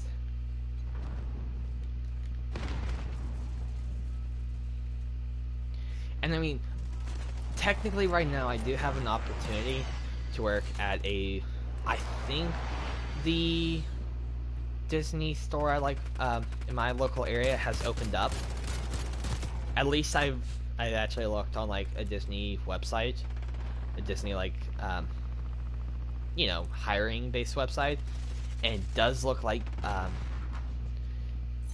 of my location is hiring again, but they're hiring for seasonal workers, which means from September to January, which means, and they've already said like you might have to work holidays, and I'm already planning on being, as much as I can, like be at my family's house during holidays, I will.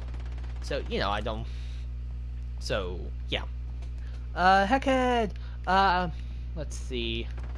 Let me land the corner to read this. My Warzone loadout is PMK and MP7. It's made to win at any range. Nice! That sounds awesome. Heckhead, have you heard of the game, the new game called, Phasmophobia, by chance?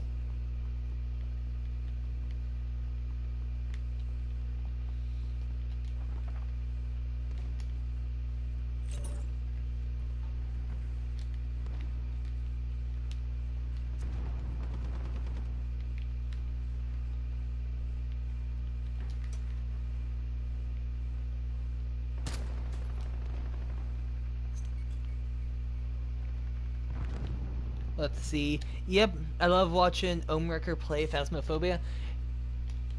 Okay, yeah, Ohm was actually the first person that I saw play it. Like, I mean, there was a time where I would watch his channel, like, every single day. Not sub to him, but, like, just be a regular viewer. And then there came a time where, busy with my life, and so I stopped watching people that I wasn't subscribed to. And so, after a while, I just didn't watch him anymore. But I have been checking back onto his channel, mainly for Phasmophobia. And so, Ohm's actually the first person that I saw Phasmophobia from. And so, yeah. Now I am really close to actually playing it myself.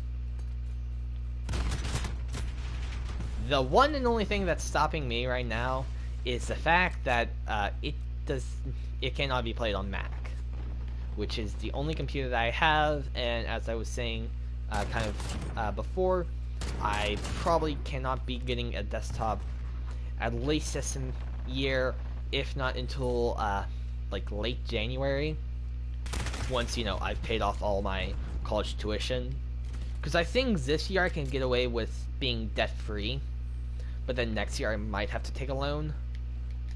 If I play my cards right, I don't. That's if I play my cards right. But I'm looking to several, luckily not hundreds of thousands of dollars for next semester, but about maybe 10K per semester next year. And so if, you know, I pay half of that and my parents pay the other half, that means in 1 year I need to make have 10K on me. So yeah, want to play Warzone tomorrow around 7 o'clock Eastern Standard Time Zone? I might. So I do have on the pipeline a possibility that I can get some friends together to play Phasmophobia on PC. And how I would personally play that is I would get uh, uh, Windows Boot Camp on my Mac, which is from it's on the Apple website, and it allows your Mac to disguise itself as a Windows machine, and so it can process like a Windows PC. So I might be doing that tomorrow. The only thing is the time I'm done with my exam and done with my school day, because I have one exam that's due Sunday, or 2 exams, or okay, so I have 3 exams within the next 72 hours.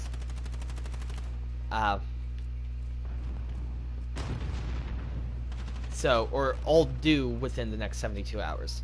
So on Sunday, I have one of my classes due, and the other class opens up. It's due at Monday at noon, the second class, which is roughly the time that the third class opens up. The third class opens up during its class period, so it ends at 11, starts at 10:10, ends at 11. So I have 3 exams within the next 72 hours, and I'm really stressed about them.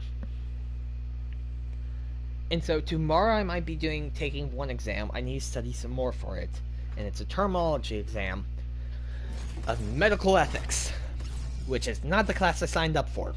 With the name of the class, I did not expect medical ethics. So yeah, fun.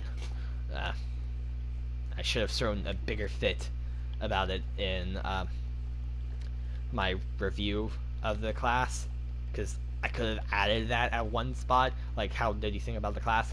Well, I mean, the class wasn't bad, but the only thing is, I was expecting a different class entirely. When it said Science, Technology, and Society, I was thinking, oh, cool, like, computer ethics, robotic ethics, that kind of stuff. What I got surprised with is 6 out of the 7 weeks being biomedical ethics. Only 1 week actually delving into AI and robotics. 1 week out of the 7-week course. I was completely shocked. But yeah, but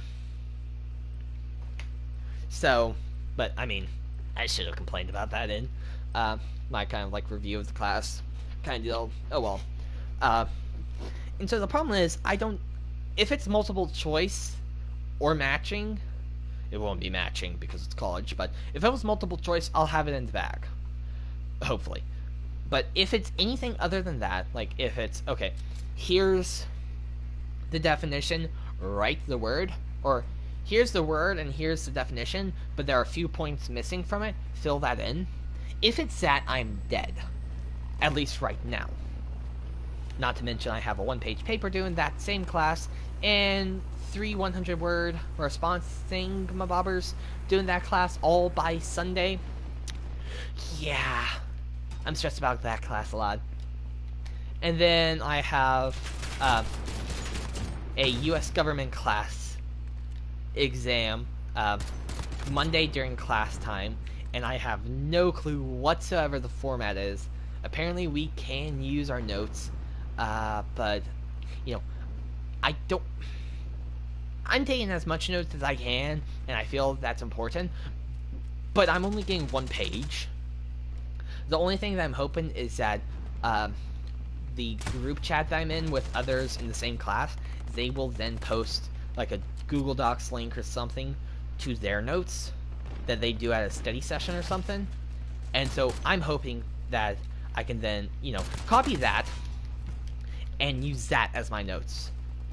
And then the one that I'm not so concerned about is starts Sunday at noon, ends Monday at noon. I'm not so concerned about that because I feel, unfortunately, it's not open note. And unfortunately, there are 2 essays. But the stuff covering over his lectures, I feel fairly confident about. It's when it comes to the book stuff and any essays in general that I get semi-concerned about. Oh, Walker's available. Okay, I'll add him on. I'll wait for his notifications to go away so I can add him to mine. There we go. Let me add him. So yeah, I am stressed. But so I might be doing that tomorrow. I'll actually talk with Walker about it right now because he's one of the potentials that I have. So sorry about the blue PlayStation screen. We're back.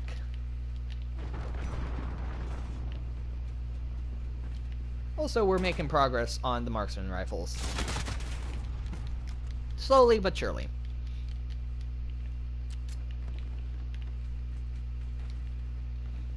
So, waiting for Walker to get in chat so I can discuss further with him. Because it's always good to have someone playing with me or chatting with me because I can just bounce stuff around. And, you know, I technically have to talk less. Hey, Walker, how are you doing? Good. Okay, so, Phasmophobia. Yeah. Have what you is looked that? into I it? never got a chance. I have not. I had a test, which I got a 98 on. Oh, Woo! nice. I was really What worried. class? It counts for 68. It's Algebra 3, and it counted for 68% of the grade. Oh, wow. So yeah, because Is it a 7-week course or a other? It's a full-length course. It goes 15 December weeks? 7th. Yeah, it Yeah, goes to okay. December 7th. But I have 5 tests, and those 5 tests count for 68% of my grade. Ouch. Or no, I have 4 tests, and they're all over a bunch of chapters. It's like, and I only studied for like a night, and I was like, ah. But then I was like, oh, okay, this ain't so bad. And I think I'm actually gonna go with Korean as far as the language. Oh, nice. Yes. So I think what I'm gonna do is I'm gonna take it because I realized they don't offer it during the summer. I don't think at our university. So I'm like, Oof. dang it! I really want to do that, but yeah. So I think I'm gonna try and take it next semester. Not next semester, but like Next year. year. Fall 2021 fall. 2021. And I have to take 2 semesters if I want to go to Korea. But in preparation, the guy who is like has gone and learned Korean said he suggests practicing pronunciations and learning the alphabet prior to, so that way you're not going in sounding like a cowboy. So yes, so there's that. But what is the name of the game again? Phasmophobia. Phasmophobia? Essentially, if you want declassify the roots, it's fear of ghost. It's Greek for fear of ghost. Game. This game is also VR supported. So, I mean, I don't have a VR set, and I don't know if you do either. But if you have it, you can play in VR, and it's a whole lot more scary. So is this a horror game? Yes.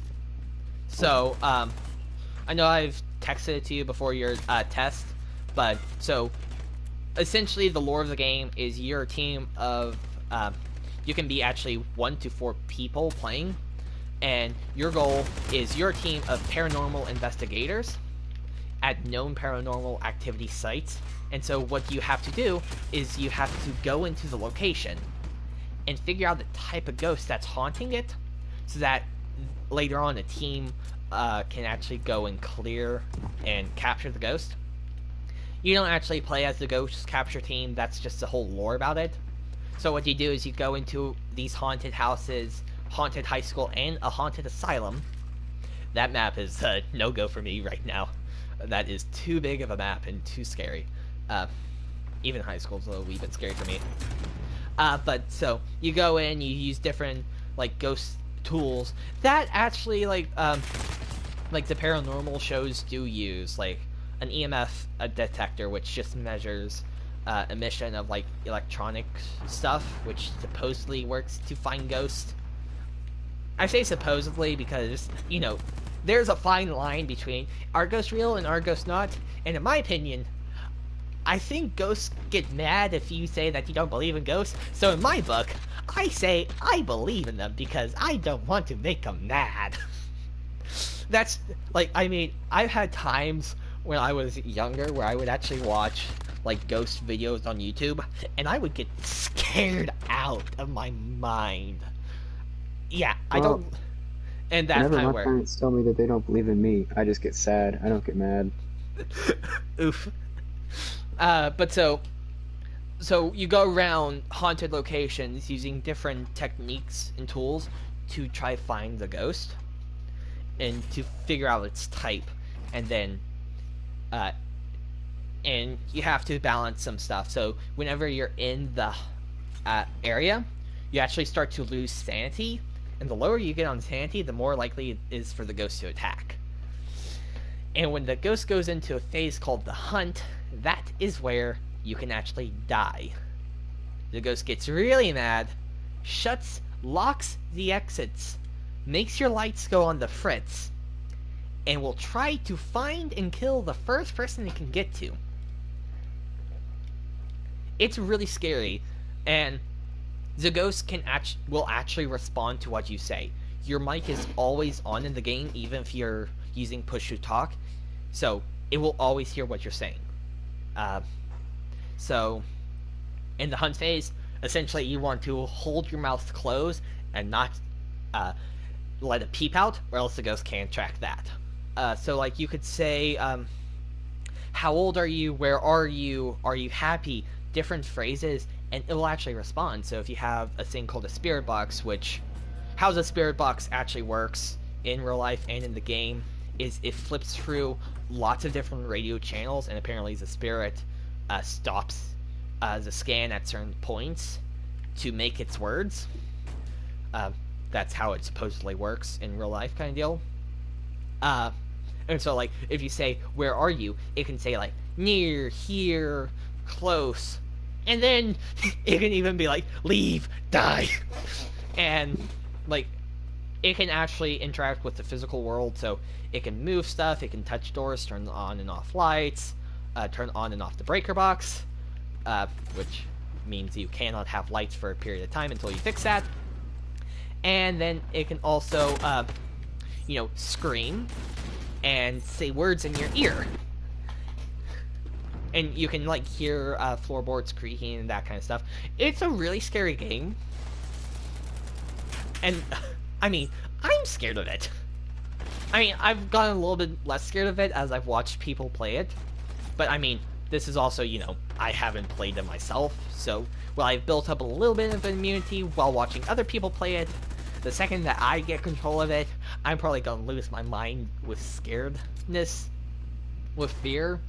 So, and I would like for a team of players to be playing with me, because I think it'll also help me out a little bit. If I have other people there, I might not be as scared as if I was doing the mission alone, kind of deal. I mean, it's also like $13 on Steam. So, it's not that expensive, kind of deal. So, You need to download Windows Boot Camp. I know. Officially. And I've literally mentioned this earlier in the stream, but so I have 3 exams within the next 72 hours. That's rough. Actually, probably less than 72 hours. Kind of deal. My last So wait, exam you have is Monday. 3 exams on Monday. Well, one exam was open at this Monday and closes on Sunday. Another exam opens on Sunday, closes Monday, and the last exam is during class on Monday. So, Wait, so I mean, why did you not finish the first exam really, really quickly? Like, oh, I better start studying for this and then get on that. Walker, you know me. Remember that time that I stayed up until 5? No, I didn't fall asleep that one time in high school, 11th grade, because I pushed back a huge math project all the way until the final day or 2 to work on it. I do remember that. Well, you know I remember me. you texting me. Well, I was asleep. I mean, I was gone. I was already out. Because I remember I got an A on that assignment, and then she said it wouldn't count because half the class didn't do it, and so Didn't do it or failed it? just failed it. Or some of them like straight up couldn't finish chunks. Chunks were missing because they just started crying like, "Oh, I wasn't able to finish it," and I was really mad because I spent a lot of time on that. I don't remember what my grade was on it, or if she even gave it back to me, so... I mean, I wish I could, so that I could know, like, okay, did all my work until 5 in the morning pay off, or was it just all for nothing? It was like in the 50s or 40s, I want to say, because I remember they were talking about, we were just talking about different grades. Like, there were some people and because we were mixed in with with soft. This was our junior year, and we were mixed in. We were mixed in with seniors. And some of the seniors, oh my word! I think there's like one senior in the ring who like straight up didn't do, and since they were missing chunks of it, there were people that were getting like 40s or below inside the class. I don't remember stating my grade. I don't even remember my grade, so. Yeah. I don't think it was you that got a 40. I was saying I think there are people out there that got like 40s, and that's why. I mean, I wish I could know wish I knew what I got now, so I could be like, okay, did me procrastinating actually harm me in the long run, or did it not affect me? I mean, in the long run, it harmed me because I think it harmed you just based on the experience. Even if, okay, if you got a 100 and you would have gone, so okay, if you got a 100 if you didn't procrastinate, and you got a 100 if you did procrastinate. I mean, technically that would only reinforce the procrastination method, even though it wouldn't, because, you know. The method. Because if you don't have any sleep, okay, think about it. If you got a 100 and all it took was a little bit each day, and you got like 8 hours of sleep that night, and you felt well rested, and everything was just fine and dandy, then it was just an easy 100. However, if you didn't, then that means, like, if you just stayed up all night, I mean, technically, it's just reinforcing a bad behavior if I got a good grade. I mean, I still do the behavior, like, not as, I mean, I was working on a 1,000-word, 1,100-word paper the week before it was due instead of the night before. But that's I mean, good. That's nice. Like this week, I haven't got much sleep really, because I've been. There's just stuff I needed to work on. So I mean, even so, I still do that. Even like I might even do it tonight because I have a page, paper in my STS class due on Sunday about what did I learn, and I can tell you all that paper is going to contain: cotton, fluff. That's all it's going to contain. Because, and maybe I can add in a point like, well, when I first signed up for the class, I thought it was going to be about like AI, ethics, and like robotic ethics, and I was really stunned when it turned out to only be, besides for 1 week, only be medical and bioethics. Literally, with the class name of Science, Technology, and Society, you would think that a bit of that would be like robotics, ethics, and that kind of stuff. No, there's only 1 week of that. Normally that does actually mean, I thought that, I the thought, rest like, of it was biomedical ethics. From the name, I thought it was completely different. And that just might be me, but, so yeah, I thought it was something completely different. So, I mean, I could add that into what did I learn, but then the rest I'm going to have to fill it with, like, what did I learn. And essentially all I'm going to do is just add extra, essentially words I don't need, as much as I don't need, but Soul can get away with. That's all that I'm going to fill with. Did you read the descriptions of your classes before you signed up for them? No. Oh. I might should have done that. I have started doing that with the classes I'm going to be taking next semester, my January term. You know when the sign-up date for us is, right? October something. I haven't... October 8th. Did they send out an email? No, I just asked my advisor and she told me. Oh, because my advisor said that they would open up October, like, 6th or 16th. But the freshman date was going to be later, because first the seniors get it, then later down the line kind of deal. So I need to look that up. But yeah, so I've done that for my classes now. But yeah, so yeah, I have that. I might do that test tomorrow. It's the final test of the semester. Mm-hmm. The STS class was only half semester, 7-week course. The problem is I have no grades back from that professor, and I mean, that sucks. during like early mid, whenever I had around the time that I had my ear infection, around that time I think, maybe a little bit the week or two after, I had, so like mid-September, I had a group project due. I still don't have that grade back. I have no grades for the class. So, you know, I don't have a benchmark of like, okay, if I wanted, essentially, how much do I need to get to guarantee that I get a passing grade?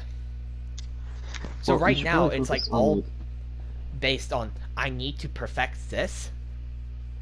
Like, if I knew what my grade was from all the other assignments, then I would know, okay, so as my grade stands right now, it's this, the final exam's going to be worth this much, so I need to get minimum of this amount to pass the class.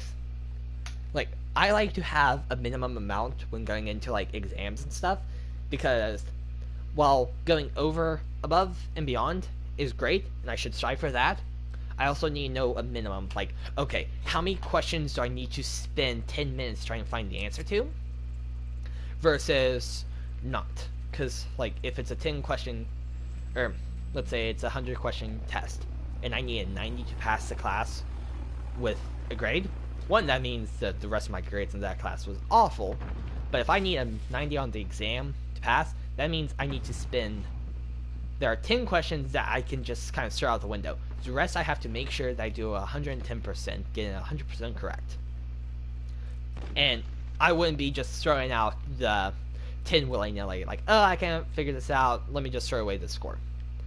No, I would be doing my best on every question, but I can know that, okay, I've spent a lot of time figuring out this answer, my time's running short, I might just need to throw this question out until later, kind of deal. So, like, Yeah, I like to know my prioritize. minimum, like, essentially, the maximum success rate is, of course, 100%, but I like to know my minimum success rate of what do I need to minimum get to pass. And I don't know that. And so, and the problem is, I also don't know, so, 2 out of the 3, mid exams I'm having in the next few days, I don't know the formats. So the only format I know is for my history class, and I know that the majority of the questions are going to be multiple choice with only 2 essay questions, or possibly 2 essay questions. One possibly over the book or over the lecture. I don't know if it's both or either or whatnot, but I know that there's going to be a based on his lecture essay and based on the book essay, along with a few questions based on the book, but primarily from his lectures. So that's why I know, which helps me a lot because I feel semi-confident about his lecture based ones than I do the reading. A little iffy on the reading. For my STS exam, I don't know if it's going to be multiple choice or whatnot. Hopefully matching, because it's like 70 terms. And so if I have matching, that will be easy, because that's literally how I studied today. I copied all the terms, and copied them, and cut them out on strips of paper, and just mix them up, and put the term to the, or the definition to the term. That's kind of how I did it. And, I mean, out of that, I only missed, like, 4. And then 2, I had to double check what I put with what I got, and those I did kind of mess up. So, but let's just say 6 out of 70, pretty good. Yeah, not bad at all. But I don't know if it'll be like that, or if it's going to be, okay, here's the definition, what is the term? Type in the term. Or, okay, here's the term, type in the definition, close to it. Or, here's the term, here's the definition, but there are a few blanks missing. Type those in. If it's anywhere student-generated answers, I am going to be in real bad position. It'd be like no difference than a math test. What? I said it'd be no difference than like a math test where you have to generate your own answers. Words. Well, yeah, I guess it's Dyslexia. words, but Wait, does numbers not affect? Or No, numbers that not would be affect dyscalculia. Oh shoot! Seriously, I didn't know that. I thought it was just pretty much anything. No, dyslexia is reading and writing based. Dyscalculia is numbers. That's really interesting. That I did not know. So I don't have dyscalculia. I just have dyslexia. If anyone wants to come at me with that, I can find the paperwork and just tell you the scores I got and what it means. So if anyone wants to argue or get offended that I'm claiming dyslexia, I will fight you with the data of my test that I had in 2nd grade, or if you're close enough, I will fist fight you, and I will not lose that. Wait, did you see that thing? It was on the news a couple years back. This guy basically got some people were mad at him because he said it was dyslexia wasn't a real thing, and it was just people making up stuff. Oh boy,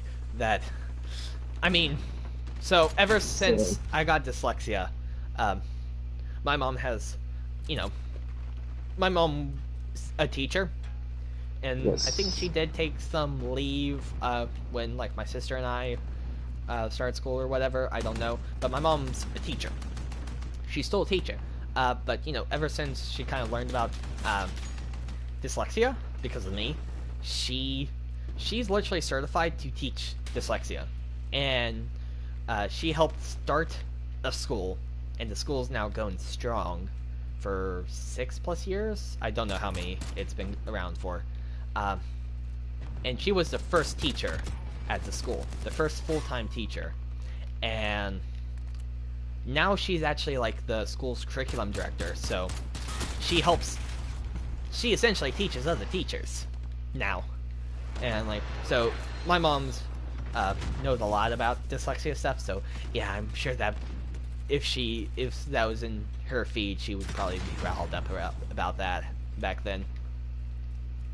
But Well, yeah. I mean, obviously, a Karen with 5 minutes of Google research has more knowledge than any teacher, Oof. But so yeah, where was this story? Oh, okay. Yeah, I was like, wait, where was this story going? Political STS. Yes. So yeah, I'm nervous about that kind of student-generated answer. And the problem is, I don't remember how the test went, the pre-quiz went, that kind of tested us on our baseline knowledge, that I have no idea if we actually used or not. So, and I didn't even get a grade back for that, so yeah. My problem is, I don't have any grades to go off of in this class, which hurts. So, I'm really stressed about it. I'm going to do more studying, and unfortunately, it also uses a lockdown program, so I can't pull up the terms on a separate window, and it also uses face camera and audio, so it records and videotapes and listens in while you're taking it, so I can't have stuff written down beside me. So and literally all I would probably do is just have the terms beside me so I can see how they're spelled, kind of deal. Mm-hmm. So some professors are doing all open note stuff. Okay, my political science professor, which is U.S. government, his exam is open note. The problem is, I don't feel confident with my notes, because I feel like some of the stuff he's saying is more or less extraneous, that I don't really need to have written down. But literally, all he says is that really all you need is the test will be only over what he says in class. And the problem is, I think some of the stuff that he says is more or less extraneous that I don't really need to know. And I wish my history class was open note, because I have a lot of notes on that. The only other thing that I'm hoping for my political science is that the group me that is in the class, they send the link to a Google Doc or something that has, because apparently they said that they're going to have a study thing with Bobber. I don't know when, and I don't really care to look back through it. And so hopefully they post like a Google Doc link or something like that in the chat so that I can copy it, print it out, and use that for the test. Because he did say it was open though. But so, and like I said, history I feel semi-confident about. The only thing I don't feel confident about is the essay, because other than that, it's multiple choice. Multiple choice, that means I have a 25% chance to get it right, and the more that I can narrow it down, the more likely I am to get it right. So I feel fairly confident about multiple choice. Or it's like I had one multiple choice test. This was with English. This was brutal. So basically, she had 8 questions, and one question was multiple choice test, but it was either answer A, B, C, D, E, and F, and G. Those were the options. Okay, and it was well, a that's paragraph. And so it was a paragraph. You had to read and analyze the paragraph, and then you had to choose one of the answers. And that one question counted 33 points. Ouch! Yeah. So that was fun. Yeah, I'm not looking forward to my coming up exams. And the problem is, so my STS class, not only do I have the exam to take before Sunday at midnight, I also have 3 100-word plus responses, as per normal for the class, and also I have a page response due of what I learned in the class. And unfortunately, I really didn't learn that much. Because Do fluff. Make yeah, that's what fluffy. I'm doing. Go make it like what Agnes won. Agnes. Despicable Me. Oh yeah. No, A big fluffy unicorn. It's so fluffy. It's so fluffy! Yeah, that's So- essentially what I'm making for my page. But still, it's a page paper, and it's all due by Sunday. And so, essentially, I might stay up late at night for the next few nights. So, tonight I might do it to get the 3 100-word responses done. But I still have a full page paper on top of studying for 2 other exams. Yeah. Yeah, I'm stressed. And you also have to finish the Inktober stuff. Oh, I'm not doing Inktober. One, I never said I was. And also, whoever's like on top of the Inktober thing on like Instagram or whatever, one, the first day was fish. How is fish even related to like October? Oh, That I doesn't- just ignore it and start drawing each day. I'm not even paying attention to those. But like, I mean, you know what I'm saying. That just, in my mind, that doesn't make sense. Why a fish? And I don't know. with like Smart not even creativity. skeleton fish. Like if it was pumpkin, ghost, skeleton, something like that, that would make sense. It's What if it was October. spoopy? What if it was a spoopy fish? That's the only Like a thing that you can different do. kind of The lanternfish, right? anglerfish. Angler. Anglerfish, lanternfish, same thing. Close enough. Yes, but I just do it for good practice, and I'm practicing so that way I can, I don't know, do stuff. But so, yeah. I don't know about Inktober.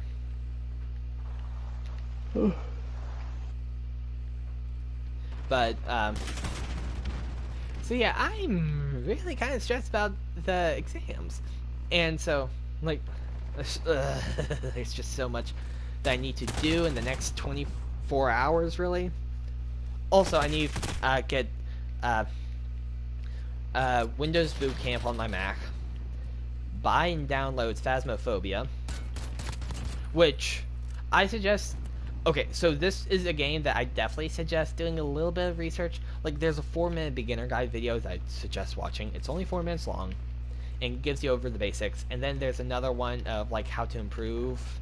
And I definitely recommend watching that because it goes over one really helpful tip. And it's when the ghost is hunting. And so, I mean, technically, sure, you don't have to watch the videos, but I mean, it's better to, because like when the ghost is hunting, there's just a little bit of a nuance. Like, okay, the second the ghost goes into a hunt phase, which is indicated by flashing lights, what you have to do is you have to run away from the ghost, turn off your flashlight, hide in bathroom, closet, an empty room that is not the ghost's room, turn off your flashlight, maybe even face the ground, and not utter a single word out of your mouth until it's clear. And like, I mean, if it's your first time playing and it doesn't go over in its small tutorial, then you might not know that. And let's just say, knowing how not to die by the ghost is pretty important. I mean, you will lose, so you get to bring in items into the ghosts into each mission, but as long as you make it out alive, it doesn't matter if you get the ghost type right or wrong. As long as you leave alive, you will get your items back. And I guess if you want to go with an in-world answer to how that happens, the ghost capture team gets your items for you and brings it back to HQ. That is not how it's technically said, but that's just if you want an in-world answer to why you get your gear back post-mission. So, and I mean, you'll still get money and XP after each mission, but it's not going to be as much as if you survive a mission. And the only way to die in a mission is to get killed during a hunt. That's the only way to die. That's the only time the ghost will actually attack to kill. So, like, in some of the videos I watched, before I watched like a guide video, I didn't know about hiding in a closet, turning off your light, and turning off your mic, or not speaking into your mic. So it's like, there's some finite details that are good to know before you go into a mission. Like, you don't really want to be testing things out in a haunted house. Like, you don't want to be like, well, how do I turn this on? An essential ghost hunting item. How do I turn this on? As you're standing in front of a ghost.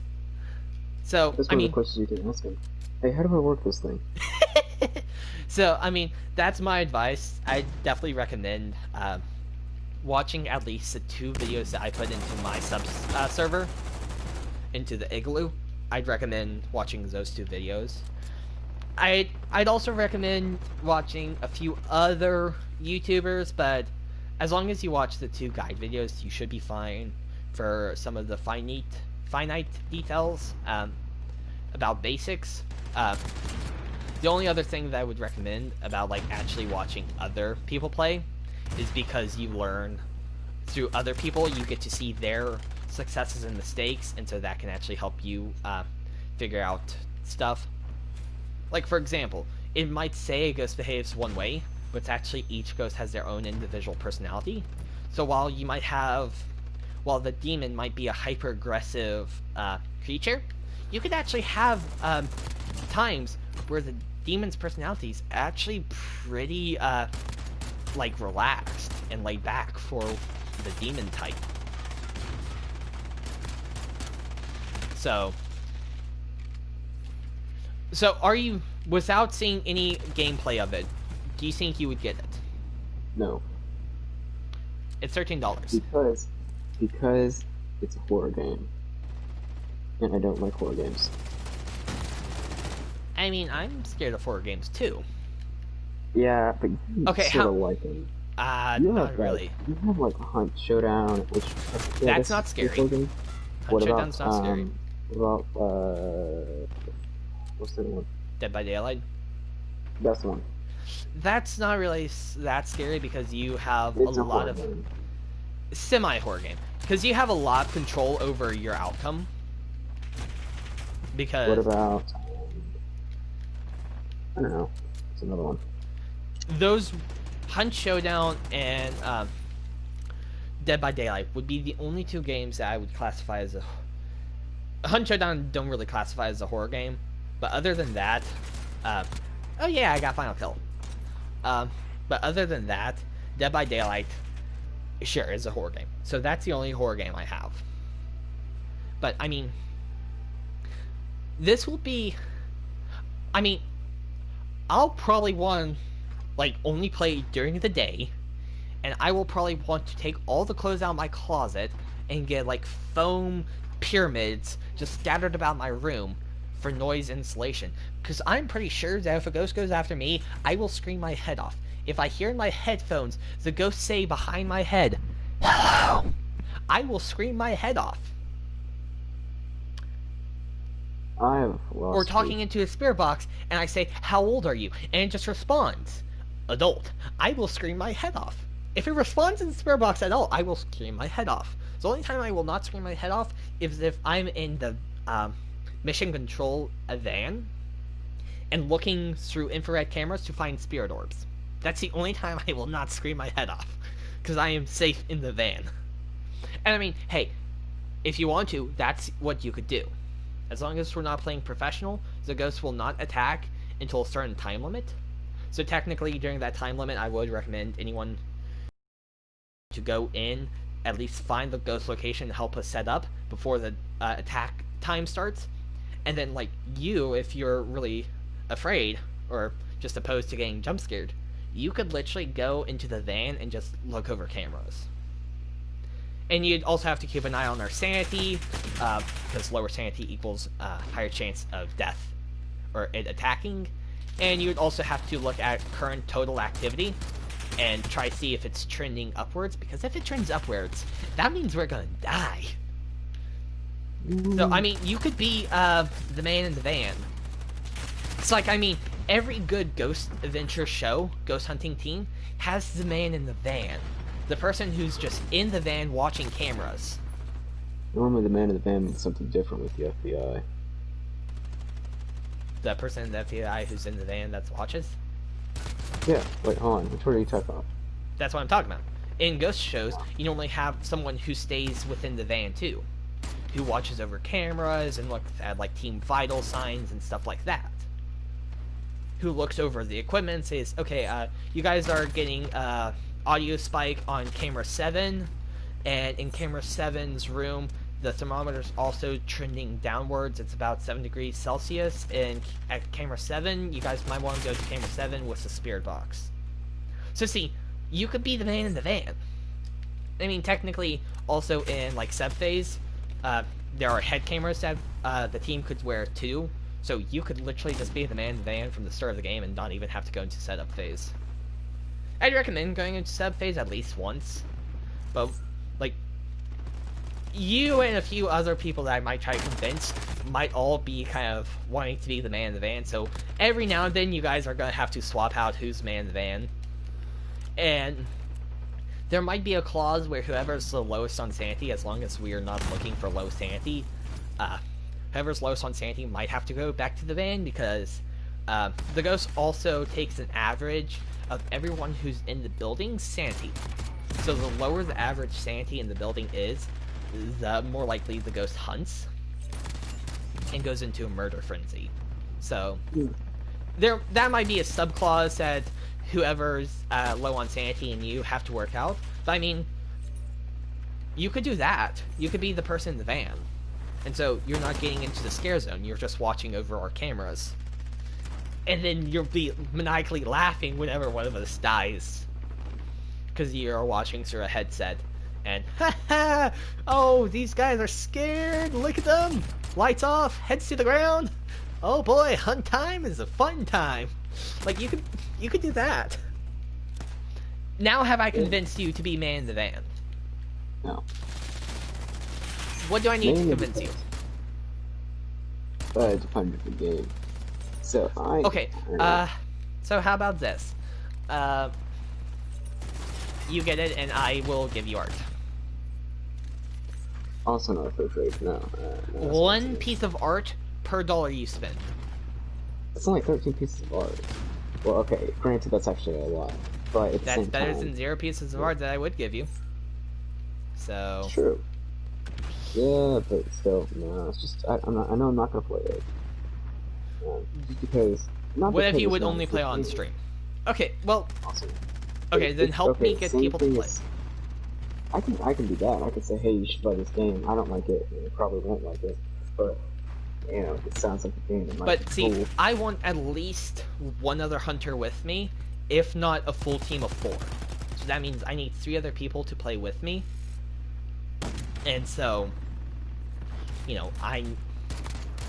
and so then, at that point, with a full team of 4, you might be able to watch, and, you might actually enjoy it from watching my point of view. And that might actually convince you to play it. And I mean, maybe you'll get convinced if you, watch at least one YouTube video on it. My suggestion for videos to watch would be a YouTuber, or you could watch his stream. I don't know if he's still streaming. He's called Dusk the Viking. He's actually someone who I've followed on my second Twitch account. Yeah.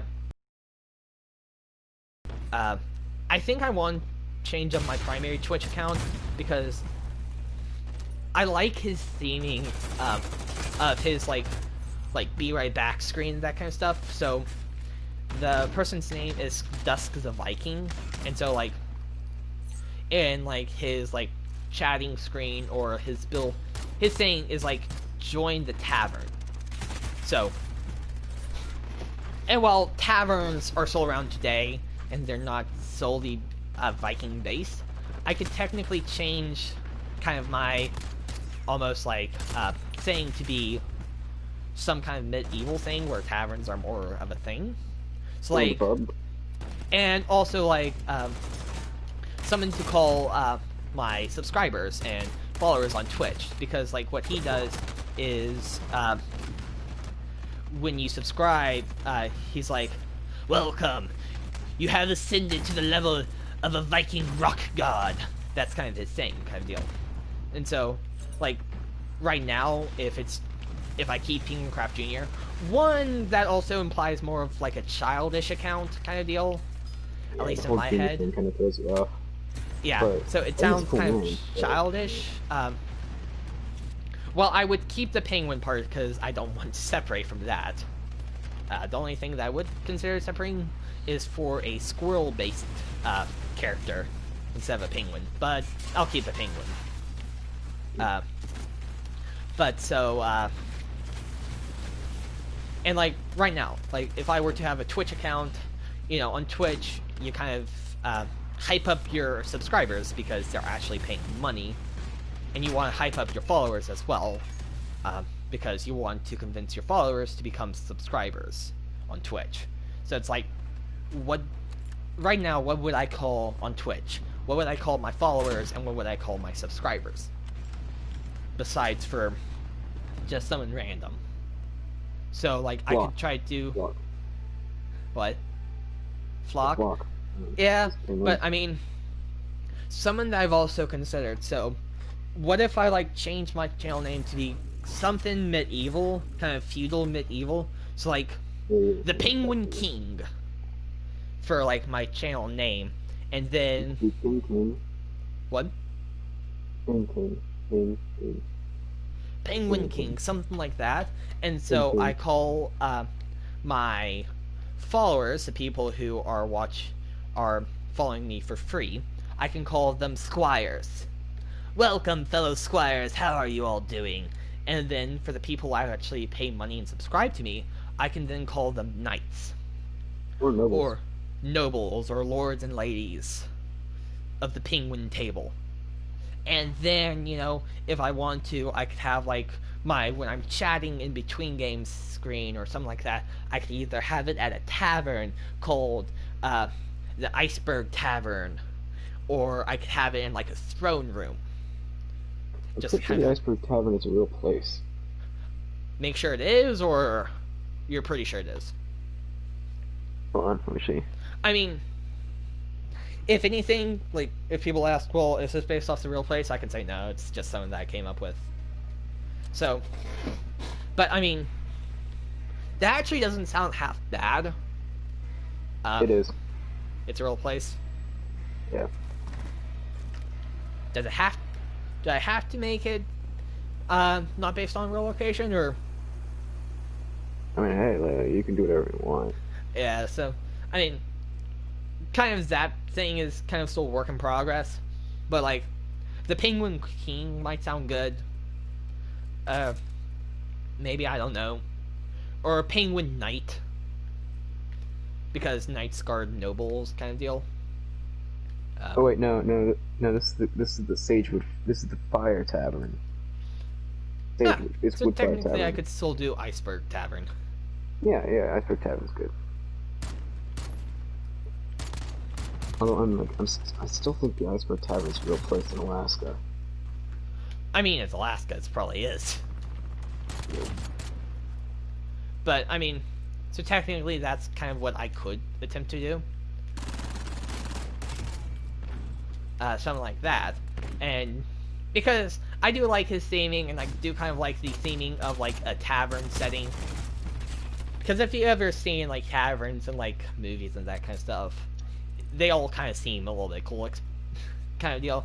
I think there's at least 1 or 2 movies, Disney-based, that have a tavern scene in them, and they look kind of cool.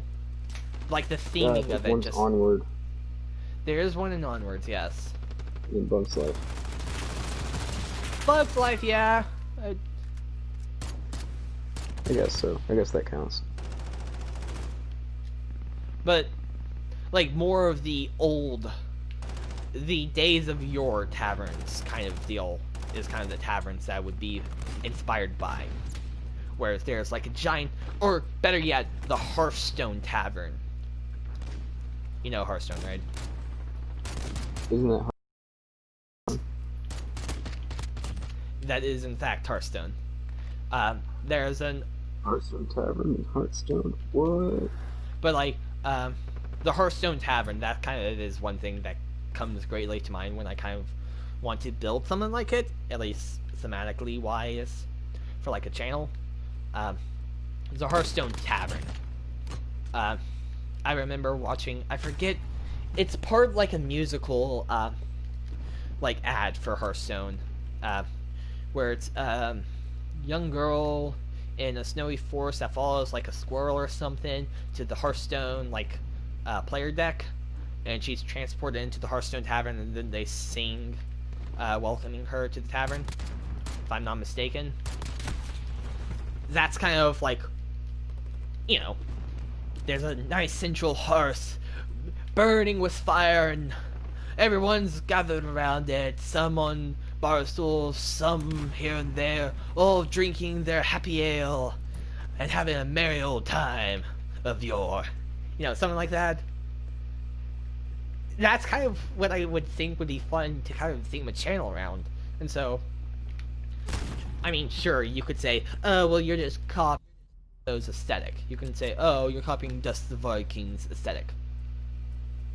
An aesthetic doesn't pertain to one person. I'm inspired by him. I'm not copying his thing exactly. Exactly. So, I mean, A reference I'd have is to work not- on the name because I'm not sure about Penguin the King, but maybe something similar. Penguin? Like Penguin the Knight for a channel title, and I'd just be called Penguin.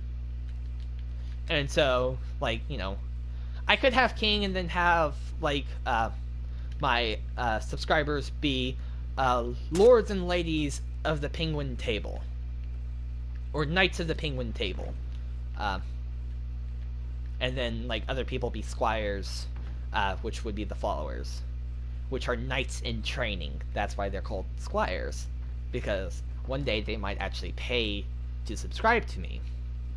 And then they become Knights. I mean, technically, theming-wise, that doesn't sound terrible. No, not at all.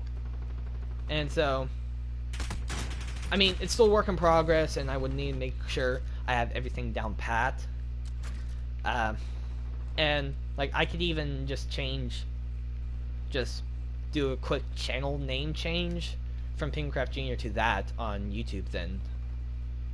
Because most times when you say my name, it's just Penguin. And I do think my introduction is PenguinCraftJr, but it's not that hard of a change because it's still Penguin based. And so, but Why were we talking about this? I can't remember. Oh, I was saying watch Dust of the Vikings. At least one Dust of the Viking episode of Phasmophobia. That's why. And then I mentioned Twitch, then you said you have a Twitch channel, and then I started talking about... Okay, yeah, I can... Every now and then I just get lost in a side quest, and I just have to try to find my way back to what I was originally talking about before I got into a tangent. Don't you ever do that? It's A like... handful of times, but normally it's to myself in the shower. Oh, mood. When I did I'm that just, a like, lot. destroying somebody in a make-believe argument. The soaps and shampoos when you're winning the argument. Yes. That's hilarious. Yep.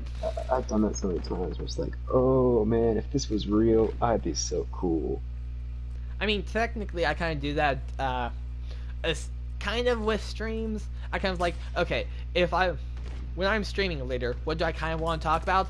And then a lot of times I never use what I kind of discussed beforehand when I'm in when I'm showering. Like, okay, what do I want to say on the stream? Okay, this, that, and this. And then I never do. And or I kind of use that as a way, like, okay, here's some things that are on my mind that I don't really want to talk about on stream, so let me just talk about them now so that they should not come up on stream kind of deal. Yeah. So, but yeah. Fun times. But so, the thing is, I don't necessarily want to go straight over to Twitch because, you know, I want to make sure that this channel is still around, right? So, Yeah, something that I'm going to have to see, and I know you can do, I've seen it done at least once before, but stream simultaneously to Twitch and YouTube.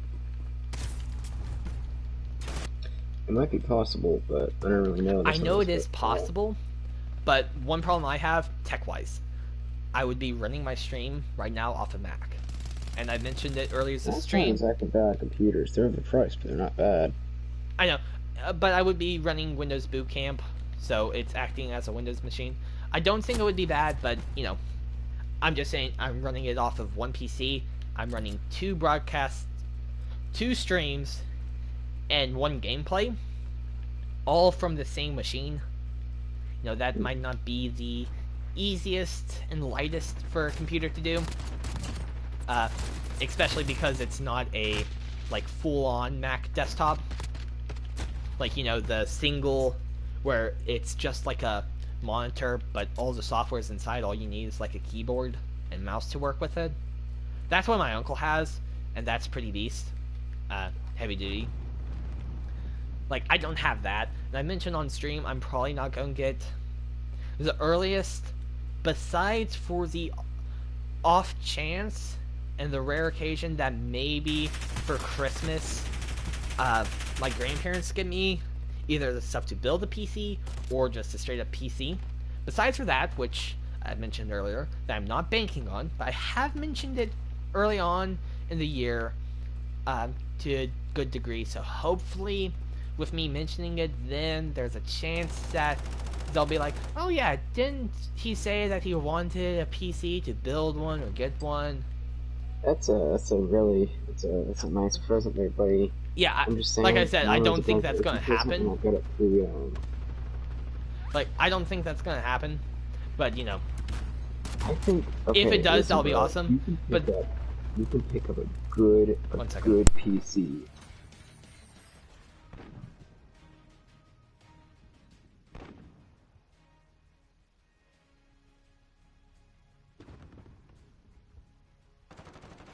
Okay, sorry about that.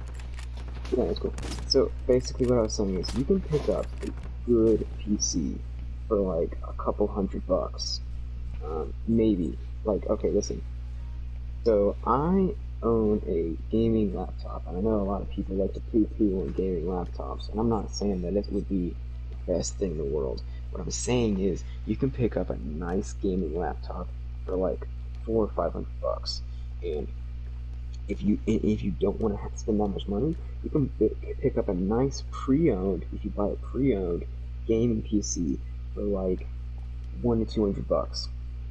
Okay, and so here's what I'm gonna say. the soonest that I can myself buy a gaming PC will probably be until after January, after I already paid the bursar. The what? The bursar, the person who deals with the school's finances. Oh, Who you yes. pay your tuition to. I thought So- we just paid it online. Well, technically, if you go in line in person, you go to the bursar's office. Gotcha. So, I myself have to pay for half of my tuition. And right now, I need to see if I can get the job at our school's climbing gym, or another type of job.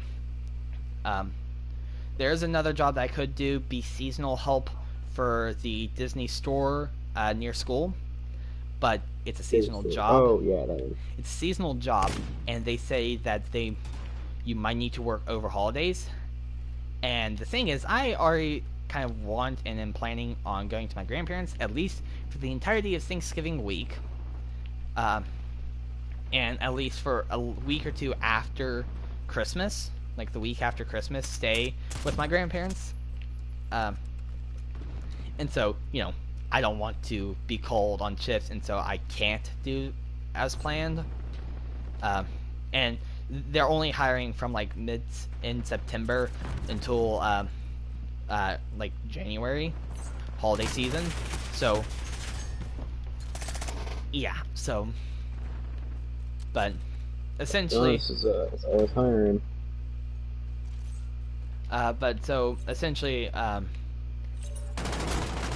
So the soonest I can actually start acquiring money to go to a PC would be January, after I pay for my tuition. Because any money I get from like Christmas cards and that kind of stuff is going to go to my tuition.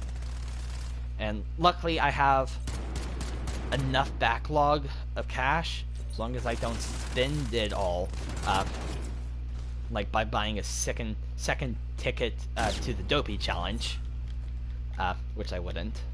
As long as I don't spend it, I should hopefully get enough money from like Christmas cards to then cover my half of tuition. And plus, actually, my half of tuition this semester will be cheaper because I did not sign up for a room and then cancel it. Because that's like $200 to cancel a room, or $250 to cancel a dorm. It's kind of creepy. Yeah. Also, by the way, this is gonna be my last game because I need to go to bed. Cool. What time is it? Oh, yeah, it's late. Till 15. But so, yeah.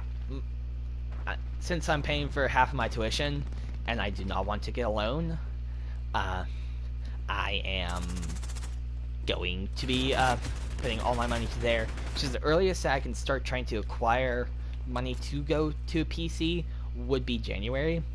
And even then, I would probably put a lot, if not all my money, to next year's tuition, because I have to pay for half of my college tuition. And so, since I'll be living on campus, the plan is for you and I to still live in a dorm, right? Together? Yeah. Okay, That's planned. so, as planned,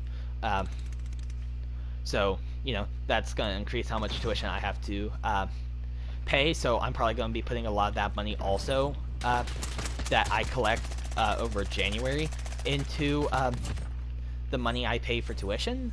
So technically the earliest I could get it would be January, and what I've already planned on doing is working my tail off for the summer and hopefully getting enough money in one summer to pay for at least minimum fall tuition, and at most enough tuition to pay for both spring and or fall and spring semester. So will I get a PC? Hopefully soon. Realistically, it's gonna be a long time. Yeah, I mean, you can want a PC for a while, but I mean, it takes time, and it takes a lot of work, and I mean, it takes just money. I mean, basically, it took me a while to accumulate the money that I have, and okay, and I think a lot of it is budgeting. I I am not a licensed expert in finances, but I am an accounting major. Um, so, based on my limited first year knowledge and courses that I have taken so far, so don't take me. Okay, basically, I'm saying don't take Don't take this. your Take word this for for law. yourself. Thank you. Yes, thank you. So, disclaimer for anybody who's for you and anybody who's watching. It's like, yo, this kid's an accounting major. He knows everything. No, basically, the best way to save up money is to have over a long amount of time with a little bit of time. Based on the books that I've read and the spreadsheets that I've looked at, the more effective thing to do would be split your income, be it regularity or not, up into percentages. And that's just something that I've done, as well as multiple other people and the author of the book, which I can lend you if you want, if you would like to read a book on financial management.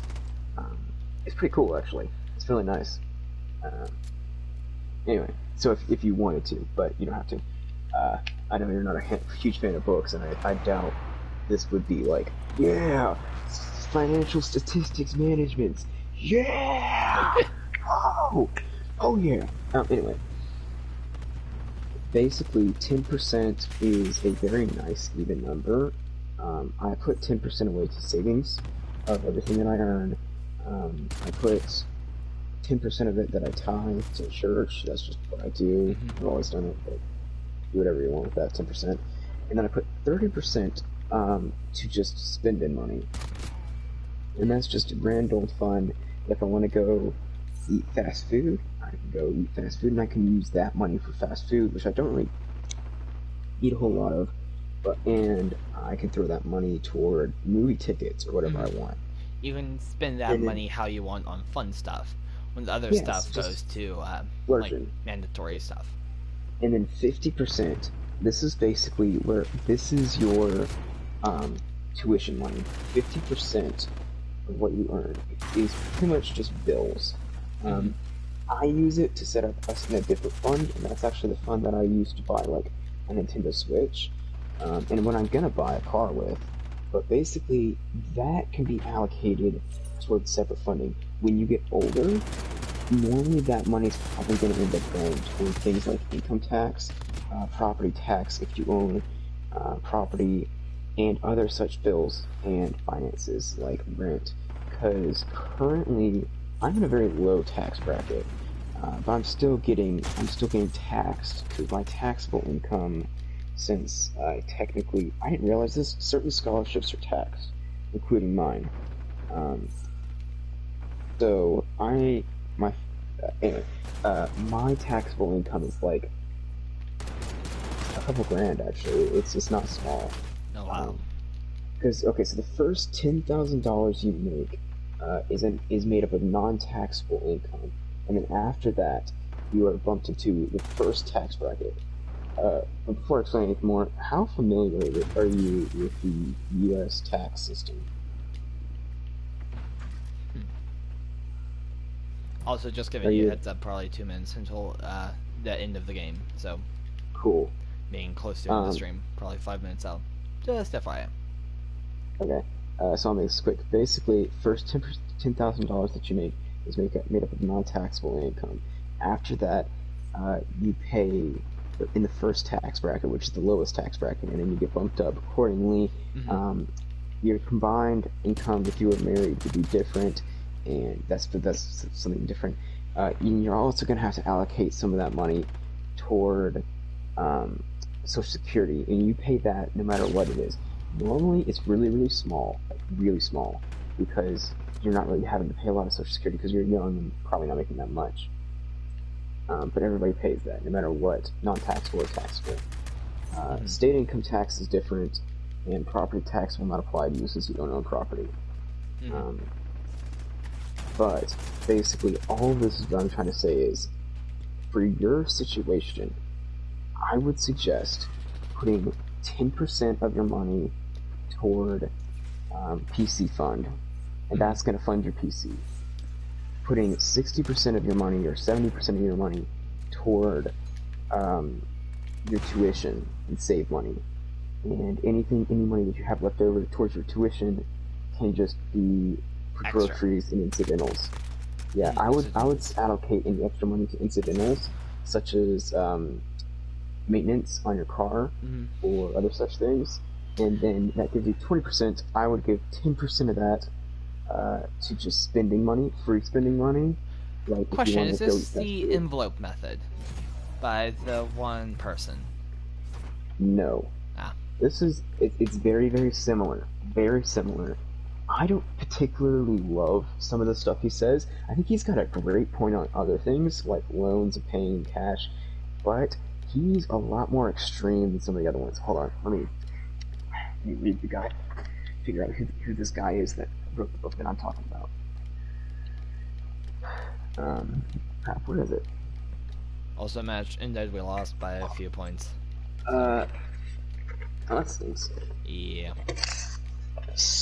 Dang it, where is it? I have no clue where it went. Basically, it's this is a combination of Mr. Petrono, which is my econ professor, who also wrote the book that I'm reading, and some other guy. It's similar to the envelope method, but I don't know. I guess it's technically the envelope method.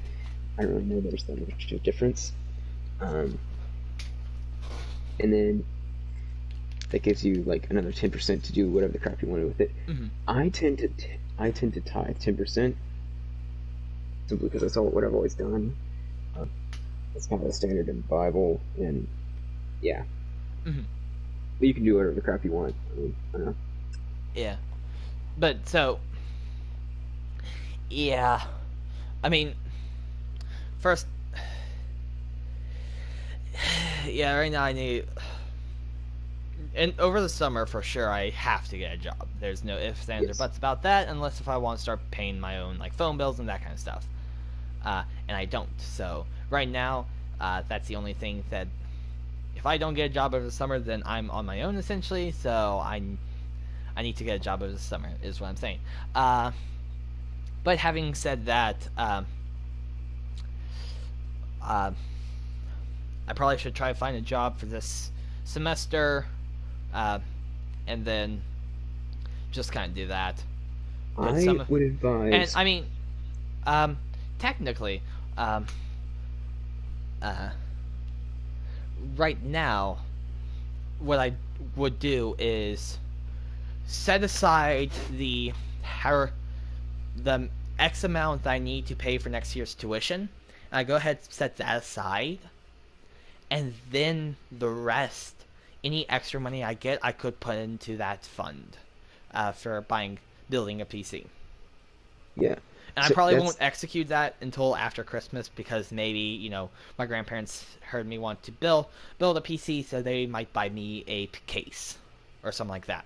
So. Yeah, I mean it's all up in the air. Yeah, everything's up in the air. This is based the world's on, up in the air. Thank you, COVID. Yes. So this is based on limited knowledge. I don't want you to be like, Great Walker's giving me some of his grand wisdom. You might consider getting a job at Papa John's or like a pizza place, because I know they do a lot of part-time workers. But if you don't want to do that, I mean, literally, the grocery store right by my house, and a lot of the grocery stores are getting absolutely slammed with COVID, and I think just going in person, yep. Going in person, and saying, hey, I dropped off an application, I was just checking, want to see what's going on, and just basically saying, hey, I just want to work a couple days part-time, and even if you work 1 day a week, you can make, okay, let's say, I'm going to use $10 an hour, because that's a nice standard. You probably won't make that much. You probably make $90 a day, probably more close to 80 after taxes, and just based on your normal salary for somebody like that. let's say you make 80 bucks a day, 80 bucks a day, and you're doing that for 3 months, or 80 bucks a week for 3 months. So that's like what's 8 times 12? 960 dollars if you work, uh, basically if you work 8 hours for 1 day a week for 3 months, which is your typical second semester. Um, and that's just in the second semester. That's not including summer. And that's like 960 bucks if you work 1 day a week. Um, I think that's right. Yeah, that's right. Which is not bad.